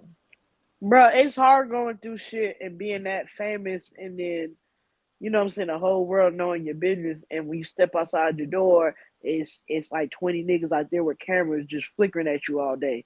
You feel me? Like, that shit will Yep. literally drive you Constantly in your crazy. business. People always asking you for shit, always in your business. That shit is like, it's mental torture. You know what I'm saying? Okay, popped on paparazzi back in the day then. Fact, Hell you yeah. ain't you trying to heal from shit in interviews. They keep bringing up your mama. They keep bringing up, and you like, dude, I'm trying to heal. Like, god damn. And he can't do nothing because they literally sit on your sidewalk. You can't do nothing. He said, but why do they paint him as crazy? Is my question. Because he's telling us stuff that we don't believe. That's how they do everybody. Basically. That's how they do it to everybody. Show you crack like what they say they did to Dave Chappelle, made it like a crackhead. I mean, you take it and you believe it, you go with it. Hey, Book said I'm about to upload a video to. Oh yes, shout out to you, Book. Yeah, I'm gonna watch that. Hey, they be sleep on Book. See, And Dave Chappelle wasn't even a crackhead. He just said want to be in the industry because they offered him $100 million. And he said at that moment, I knew I couldn't do this shit no more. I mean, and that's why I said they gonna paint you however they want to paint you. Like Kanye, y'all, they say he's bipolar and crazy. I mean, shit, the nigga probably is bipolar by now. Look what the fuck y'all done put that man through. It took him probably a minute to realize, like, not to realize, but for it to sink in. Damn, y'all really sacrificed my mama. I he don't already think he was over wanted there. to believe that shit. Already was over there with their family. Come on now, shit. You know, tell her what they was slipping on. That part. Nobody want to believe that they family members can be at risk like that. That's not something people can even fathom. But that's what's going on. Because I think folks get sacrificed mixed. I think folks think they actually like going there and say I want to sacrifice them. It ain't too much of going there. I want to sacrifice them. You sign that contract. They gon' you know what I'm saying. They pick who they want to get. They And you want to know what's crazy? I watched this. There was this clip on Twitter, and it was this rapper, and I can't remember who he is. Well, I've never heard of him before, but I had seen people in the comments was like, he was an actual rapper. People listen to him. I just haven't. And he said that in his contract there was a section because they asked him why he didn't sign with, I can't remember what label it was. And he yeah. said there was a section in his contract that said you cannot mention the word God, you can't mention the word Jesus. Then they had another artist said they had a morals section where it's like basically if you don't align with the morals of the company, we can let you go. See, those are things that most niggas don't read. They just see like, Right. oh, you're gonna give me an advancement. Oh, you're gonna give me this. Right. Great, let me sign. Every sheet. I ain't reading nothing. Sign every sheet. And that's how they get caught up. Then the first, like if I look at it like you bag down there. Once you see that first red flag, you bag down. But they keep doing. That's why a lot of folks keep going up. They keep going up because half of them don't give a damn. Like if you wanna make it up here, then you got to do this. You got to do such and such. It just keep going to the top. But then you got some folks that we don't never see again because that shit actually losing a family member, actually losing somebody. They bagged out. Like, this shit really hurt me. Like, even with the big 30 and money bag, yo, situation, that's on a small level. Like, after bro cuz that happened to his cousin, he fell back. Like, he literally fell back. Like, nah, I see this shit for what it is. Wait, explain that to me. What happened? Big 30 cousin Newski supposed had got killed. He got killed out here in Memphis. Uh, Bag, it was a situation with Moneybag, yo. Like, I mean, I'm guessing, like, he saying, like, Moneybag, yo, still messing with the nigga that supposed to did that to his cousin. You see what I'm saying? So it was deeper than what everybody thought it was. He was still dealing with the folk that Paul did that to his cousin and shit. I guess 30 to me, 30 just looked at it and just fell back. Like, oh, okay, this shit really just a game to you. Like, it just really a game. You don't really care nothing about this type shit. That's why 30 kind of fell back. Wow. His cousin, Wow. Newski. And 30 and Moneybag, they was friends before, right? Yeah, he was signed the money bag, yo, yeah. Oh, damn, you signed to the oh no. And his cousin ended up getting took out of her. You niggas don't have no loyalty to nobody. That's a damn shame. But that's the real reason why 30 really fell back. Moneybag, yo, try to say he got lazy, but nah, he really fell back and shit. He seen what was going on. He the guy that's supposed to took my cousin. Now you laughing and still chopping it up with these guys. And did what was Moneybag Yo's response to that? Or he never addressed it publicly? He ain't never addressed the public. You know, they did the little they did the songs. Cause I had the me personally, I had the first big 30 disc. I had the first big 30 disc that he kinda addressed everything. But Moneybag came back last year and dropped a song called Airball, where he kinda addressed everything, but he ain't addressed this situation. He was just like, just really the song, he was just like, shit, you talking about Newski, nigga, I took that loss too. It's basically the only thing he really said about this situation. How you take a loss and you kicking it with the nigga that killed him?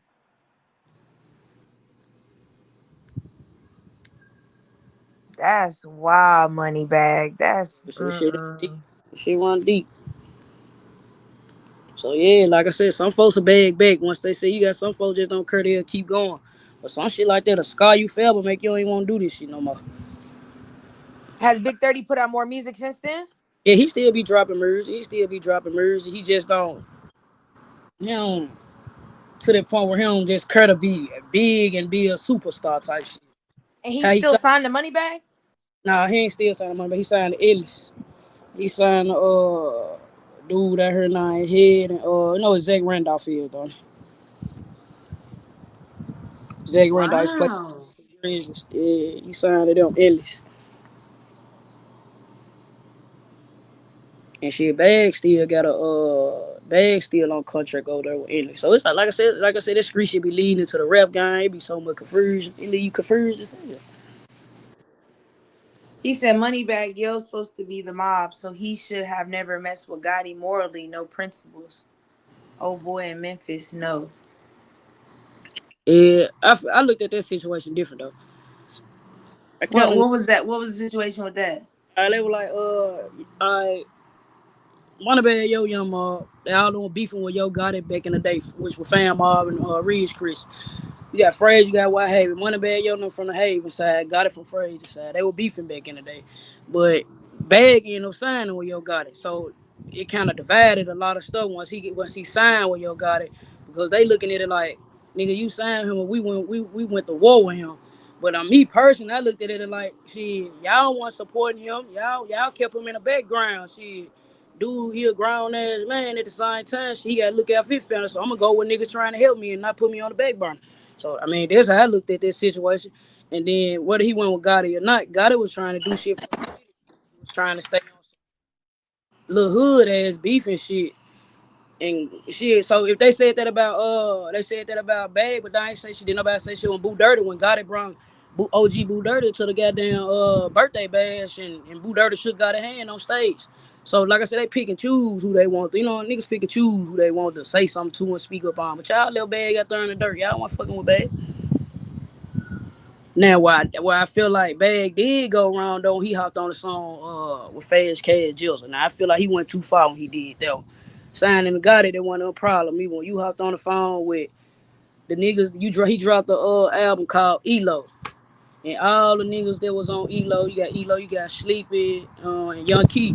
Fast Cash supposed to knock Young Key down allegedly, you know what I'm saying? I probably really saying too much. It's out there in the way public records. Supposed to knock down Young Key, but Bag ended up hopping on a song with the niggas that was accused and locked up for killing Young Key. But they beat the charge though. Catch my drill, they beat the charge though. Ah. So it sounds like it's just a lot of backdoor activities going on in this damn music shit. Cause what? Yeah, I feel like Lil Babe went too far though. He went too far. Signing with the Gotti probably wasn't too much of fine to me, cause y'all say niggas on got it, you got it on fuck with the city, got it on get nobody a chance. Then we do get somebody a chance. Oh, it's a problem. But like I said, he only fucked up when he did the song with them ops like that. He ain't supposed to do that one though. That's what he didn't post. Damn. He didn't post to do that one. He said Moneybag hiding from everybody. Endless was partners with CMG. Memphis has so many issues. Blood was shed once that happened. You can't turn back. But now Gotti slick ass sacking his partners. Man, Gotti was just in the city. He slick, but Gotti just my CLG running the city, man. CLG running the city, man. But he just said bag high. What he say? Bag high.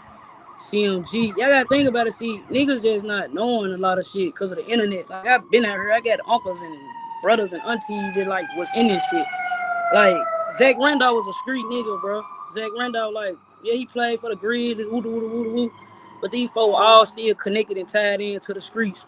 From Juke, like it really was Juke. Once Gotti started just rapping real hard, it really was Juke connected to all these niggas in the streets. Heading when it started the label. So of course, if you can't get through endless, you can't get through endless, you can't get through CLG. Ah, okay. See, that one I don't like really getting hurt, cause niggas like a lot of niggas they'll tell half of the story cause they don't like Gotti. I'm gonna tell you the whole goddamn story. I fuck with Gotti, but I'm gonna tell you the wrongs and the rights. I'm gonna tell you the whole story. That's why they'll hate me, cause I'm gonna tell you the real. I ain't telling them no, cause I like this person's side. You just gotta really tell the real. Don't just tell one side. You gotta tell the whole side. Damn. So do you think Yo Gotti was fully aware that they was gonna get Dolph, or you think that came as a surprise? To be honest, me personally, I don't think Gotti was even studying Dolph. Dolph was mentioning Gotti more than Gotti mentioned him. I don't think Gotti was studying it, man. Literally. You ask Gotti about something in the interview and he kind of Dolph, man, Gotti don't too much. You get to hearing Dolph, oh yeah, this nigga was hating, this nigga was this. He had a whole lot to say. But I don't think Gotti just took it personal. I feel like Dolph took, so you know how I'm gonna be with the hottest nigga in the city to get myself on. I feel like that's what Dolph did. Nigga try to bring you together, you know what I'm saying? I'm gonna say it like this, I'm gonna quit saying this. Dude tried to bring you together, bring the city together, so let's bring the city together shit. I'm gonna keep saying it like this. You come around, dude, look and see what dude got going and say, my bro got this going, I can go do it better than him. Then you go click over there, nigga that he had a falling out with. Like that was weird to me. It was weird. So you basically went against him because you wanted to be bigger than him. Instead of just leading along, telling, nah, bro, I'm good, I'm gonna do my own thing, but we can do merge and we can link up. You went and did a running your, you really ran and did a lot of running your mouth. Like you could go back to back in the day, you know, 07, 08 type shit. Gucci Mane and Yo Gotti were rocking hard. How in the hell all of a sudden Dolph and Gucci Mane locked in?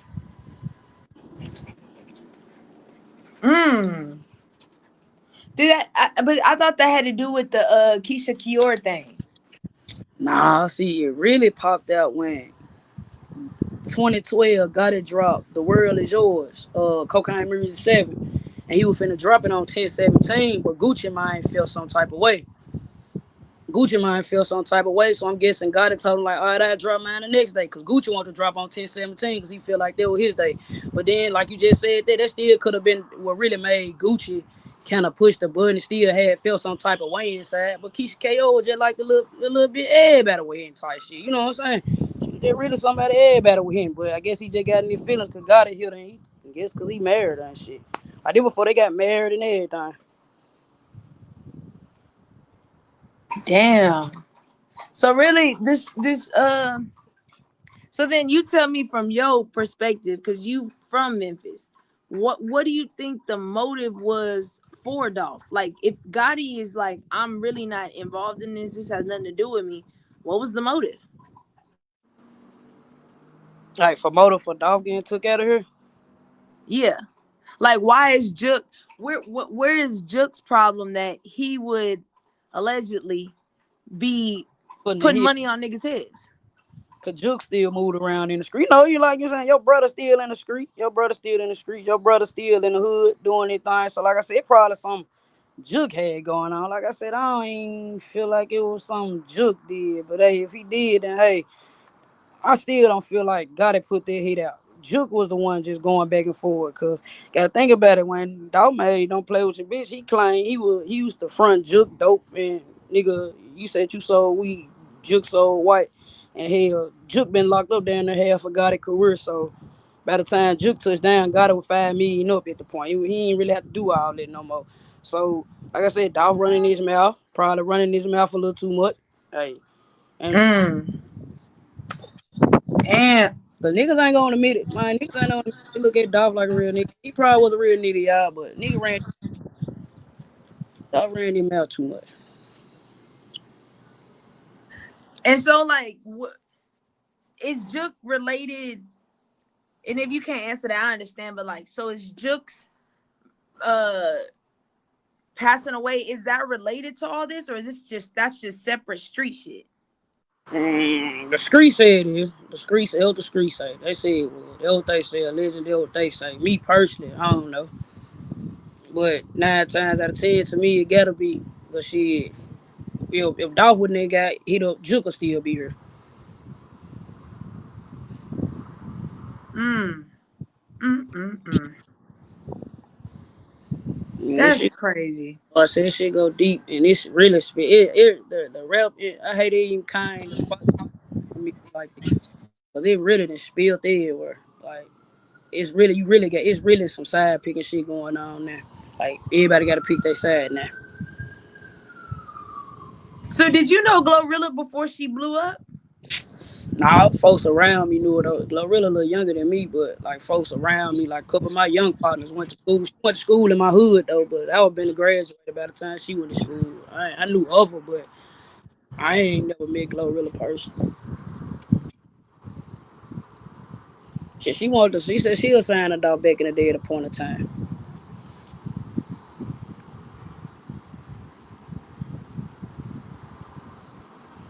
You said she was what? I said she said she wanted to sign the dog back then at a point of time. Oh, was she making noise in the streets with her music though? Like it was popping, or? Back in the yeah, she was doing a little thing. She was doing a little thing. She was doing a little thing. I can't lie on that. Oh, she was one of these little hood movies that back in the day they had out here. She was doing her little thing miniaturely. Mm.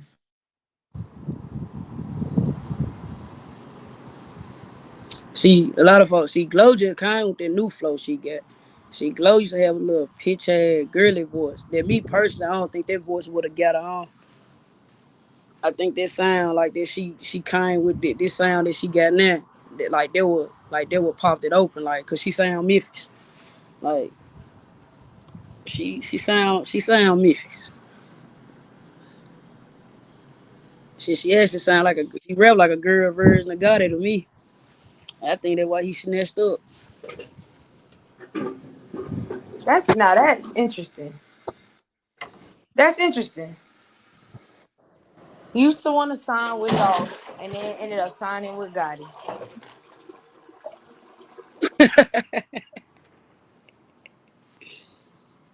Twin said it's interesting. That is very interesting. Hey, It'd I be a say, lot of look. It'd be a lot of shit that I'd be like, huh? Y'all be doing things a little different. You gotta watch what you say. Gotta just be quiet sometimes. You never know who gonna come through and change your life. Cause me personally, I don't think Dolph would have knew what to do with Glorilla sign. I don't think he would have knew what to do with her sign. Like when I heard Gotti, I heard a Memphis nigga. When I heard Dolph, I don't hear no Memphis now. Like I don't hear no Memphis nigga. Like his roots from Chicago. He said he was born in Chicago. He moved here when he was 2. You know, he still proud of going back and forth and shit. He moved like a Chicago nigga. Back door Joe. That's exactly how he moved. That's why he feel like he ain't old Gotti no loyalty or no shit like that.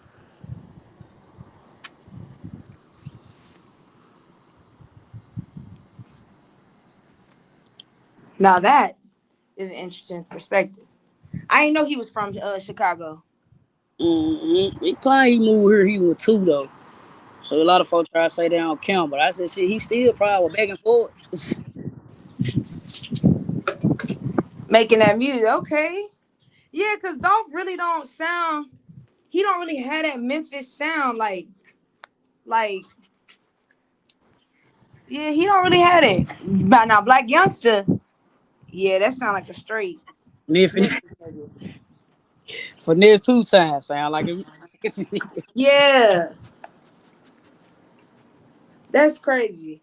That's probably why he thought he could do it differently. Like nigga, I'm not. Lords.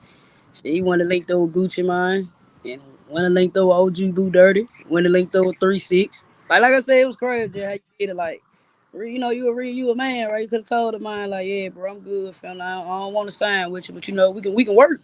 We can work, but I want to do my own thing. But instead of telling the nigga that, you go try to shit on him. So what was your intentions from the beginning? Like you came around with the wrong intentions.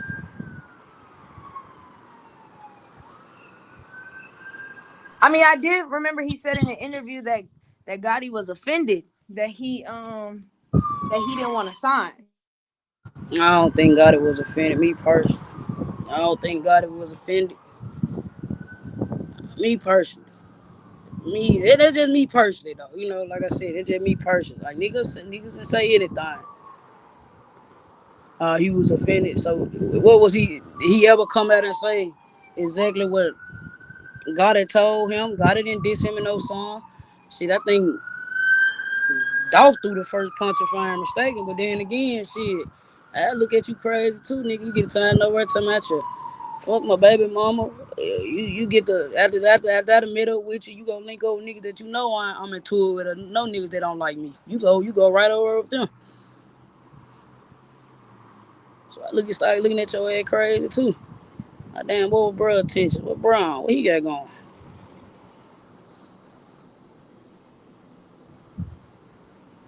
But we'll never know nothing. Dolph I ain't here to tell, you know what I'm saying? Like I said, Dolph left with a good image. We're gonna leave him at his good image. But I think he would have stayed a little more longer. His little snake shit would have came out. You know what though? I think so too. I think so too. I think so too.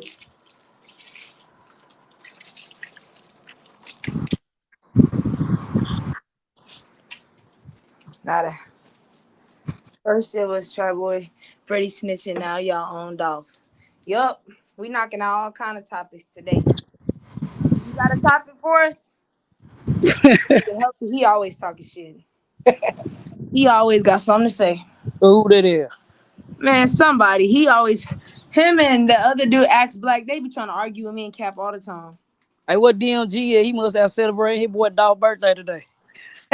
He probably is. I told you he in love with that nigga. He like infatuated with Dolph. DMG said big flipper. It Nah, makes he's sense. like in love with that nigga. I think he Dolph. It makes sense. Like on some real shit. That man is like in love with that nigga. Folks ain't heard about Dolph until Dolph came out with Preach. Like that one Dolph really got exposed to like everybody. I Preach. think the first what was it? Fish scale. Wait, some scales. I think that was like the first song I ever heard by Dolph. talking. Nah, I'm not talking to my scales. Shit, that shit came out right before you died. You said fish scales. I'm trying to look it up because I just listened to it the other day. It A plus. Let me see this. Or maybe it was called One Scale. I don't know. So at one scale, what you hear I about? think is that called it One Scale? What you hear about? All I No, no, need. no, no. Yeah, maybe I got it wrong. Hold on, I gotta trying to find this bitch in What scale was the judge though? But he dropped that was like his last album before he died. Oh no, I'm tripping. It's called Smoke Session. I was way off. I knew it was something. He say scales in the song. I knew it was something. It's called Smoke Session. That hoe go hard. Like that beat is. I really like that beat a lot. That boy had some hard beats though. I give it to him. Like, he had some hard ass beats though. All his beats were cranky. What was it? A Time to Kill. That album. The blue, yeah. Yeah, I I think I was like 2012 or something. That's the first time I heard that Smoke Session. I was like, oh yeah. But I didn't start really jamming him till 2018 when he dropped that Role Model album.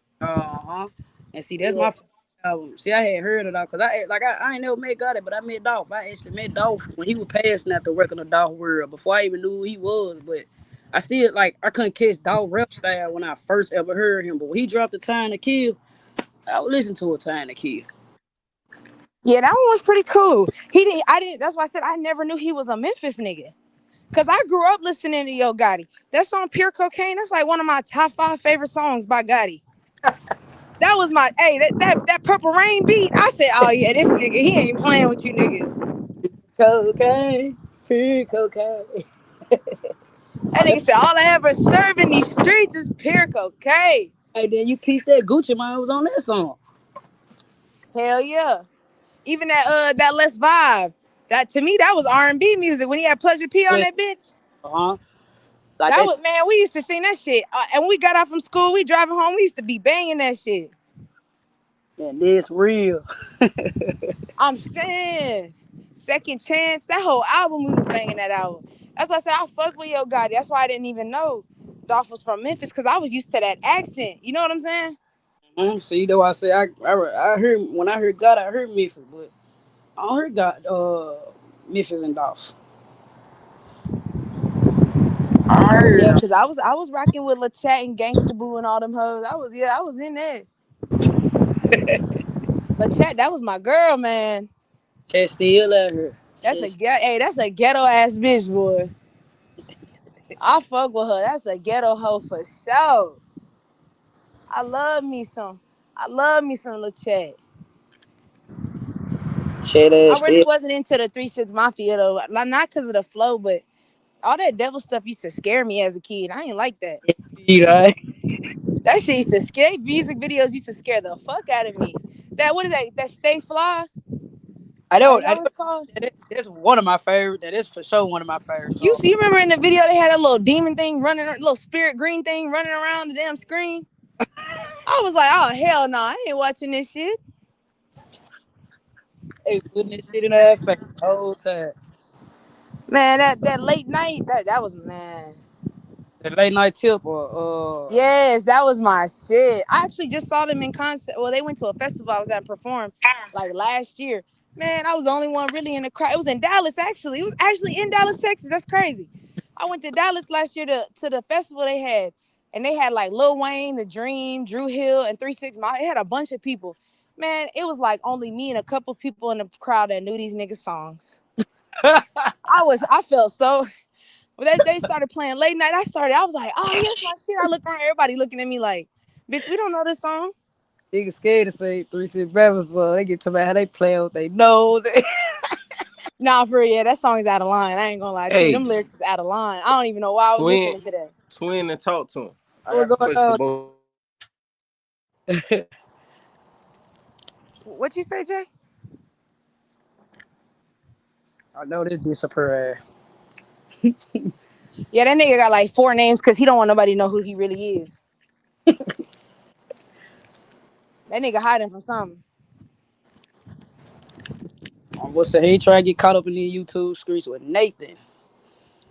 Man, let me tell you something. I ain't even let bitches bully me in real life. I know you fucking lying. That's what I'm saying. I ain't nah.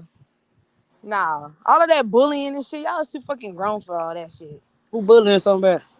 You know, on YouTube, how they be trying to apply pressure on motherfuckers. They be trying to bully them and hey, you better shut the fuck up. Man, y'all too grown for that shit. Leave that shit to them 12, 13-year-olds. I don't do no show Y'all back. is 50 years old talking gangster on the internet. Y'all I gotta stop doing that. told you I ain't get to do that shit when I was in high school. They used to get picked up. Yeah. I ain't never seen so many grown folks beef in my life till I got on this motherfucker. I didn't even know Oh grown my folks beef. God. Hey, y'all ain't even know I was on here with y'all. See? Hell no, okay.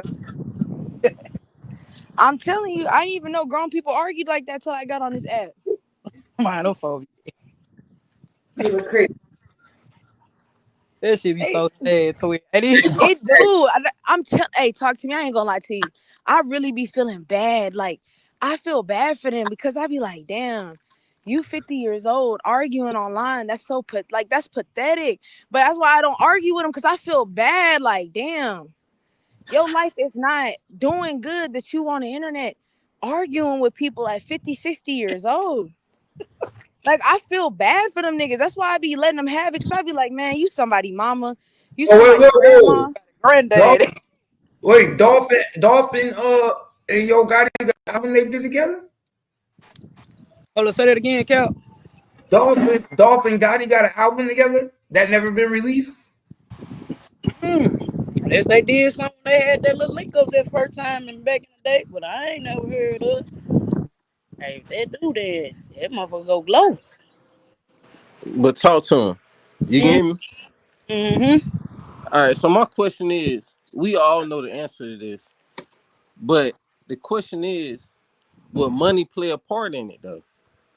Like, if you meet a nigga, right? You cool with a nigga on the street. Yeah, he got emotion, he got all that shit like that. But you fuck around and go on the internet or some shit like that. You see this nigga can present an opportunity to like the crowd you watching, as far as the media crowd. It's kind of like an outlet outside the hood. So would that portray your like would that not portray, but would that change your judgment on ethics to get yourself out of the hood?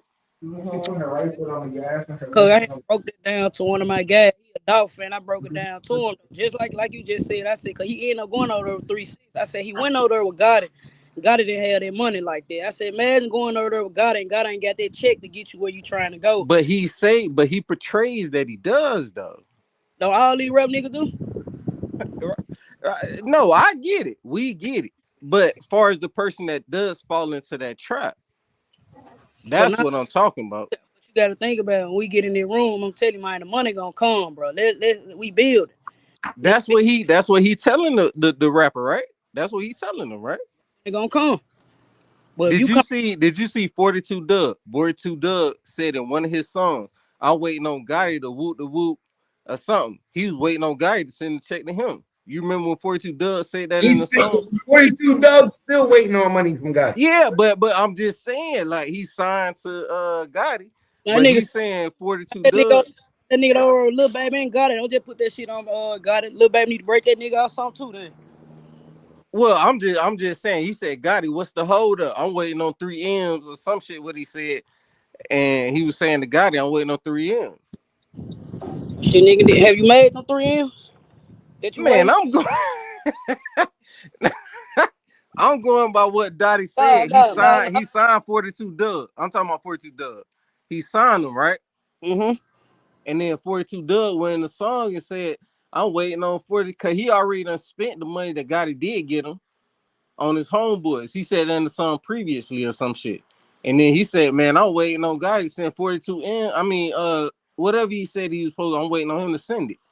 Well, cause you could have took that the wrong way. He could have just been saying he waiting on that 3 million shit. Like Gotti finna send him 3 M's. He waiting on that. You know how nigga be rapping. So he probably. But you don't know what song I'm talking about.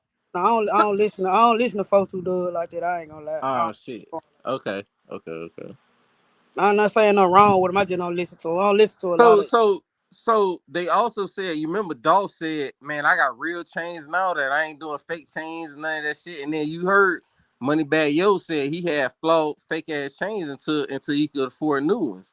So Dolph been saying that about Yo No, Gotti camp, right? no. Moneybag bought his own fake chains, pimping. Moneybag bought his own. Dolph went and financed that jewelry, man. Dolph went and financed that jewelry, man. All right, so what Dolph meant when Dolph said anything talking about I got my own jewelry, I ain't flossing fake jewelry, who is he talking about? And shit, who was he? I told you. Man, listen, let me tell you something, Jay. Ain't no money back your slander going on around these parts. Oh, my Hey, bad, look. my bad. I'm shit. I ain't Hey, trying to slander nobody. twin. I'm just What? talking. Twin. Hey, twin. What? We about to go jump on Queen 88 live. Oh, bet. Drop it for Talk to Me and Jay so they know where it is. I'm finna come watch that jump for y'all. Drop that jump. Come watch it. Type in Queen 88. Okay. Queen 88. Okay. We about to go to Queen 88 live right now. She just asked for me to come over there. Queen 88. Type in Queen 88. She live right now. We about to go to Queen 88 live, y'all. I bet I'm finna come see what y'all talking about. We about to go rock that bitch out. Cap gang. I need all Cap gang over there. Cap gang. Let's go over there, y'all. We about to go to Queen 88 live. We about to rock out. Make sure when you get over to the live, y'all letting them niggas know in the chat. Cap gang in the building. We about to hit the link. Me and Twin about to be on the link. All right, Jay. We about to go over there, y'all. Let's hit the link. Yeah, I'm here. I got you. All right, let's go. We over there right now. And then we gonna go back live after her live. After her live, we gonna go back live. All right. No problem, bro. I'm over there. Let's go. All right, let's go. Queen 88. It's gonna say Queen 88.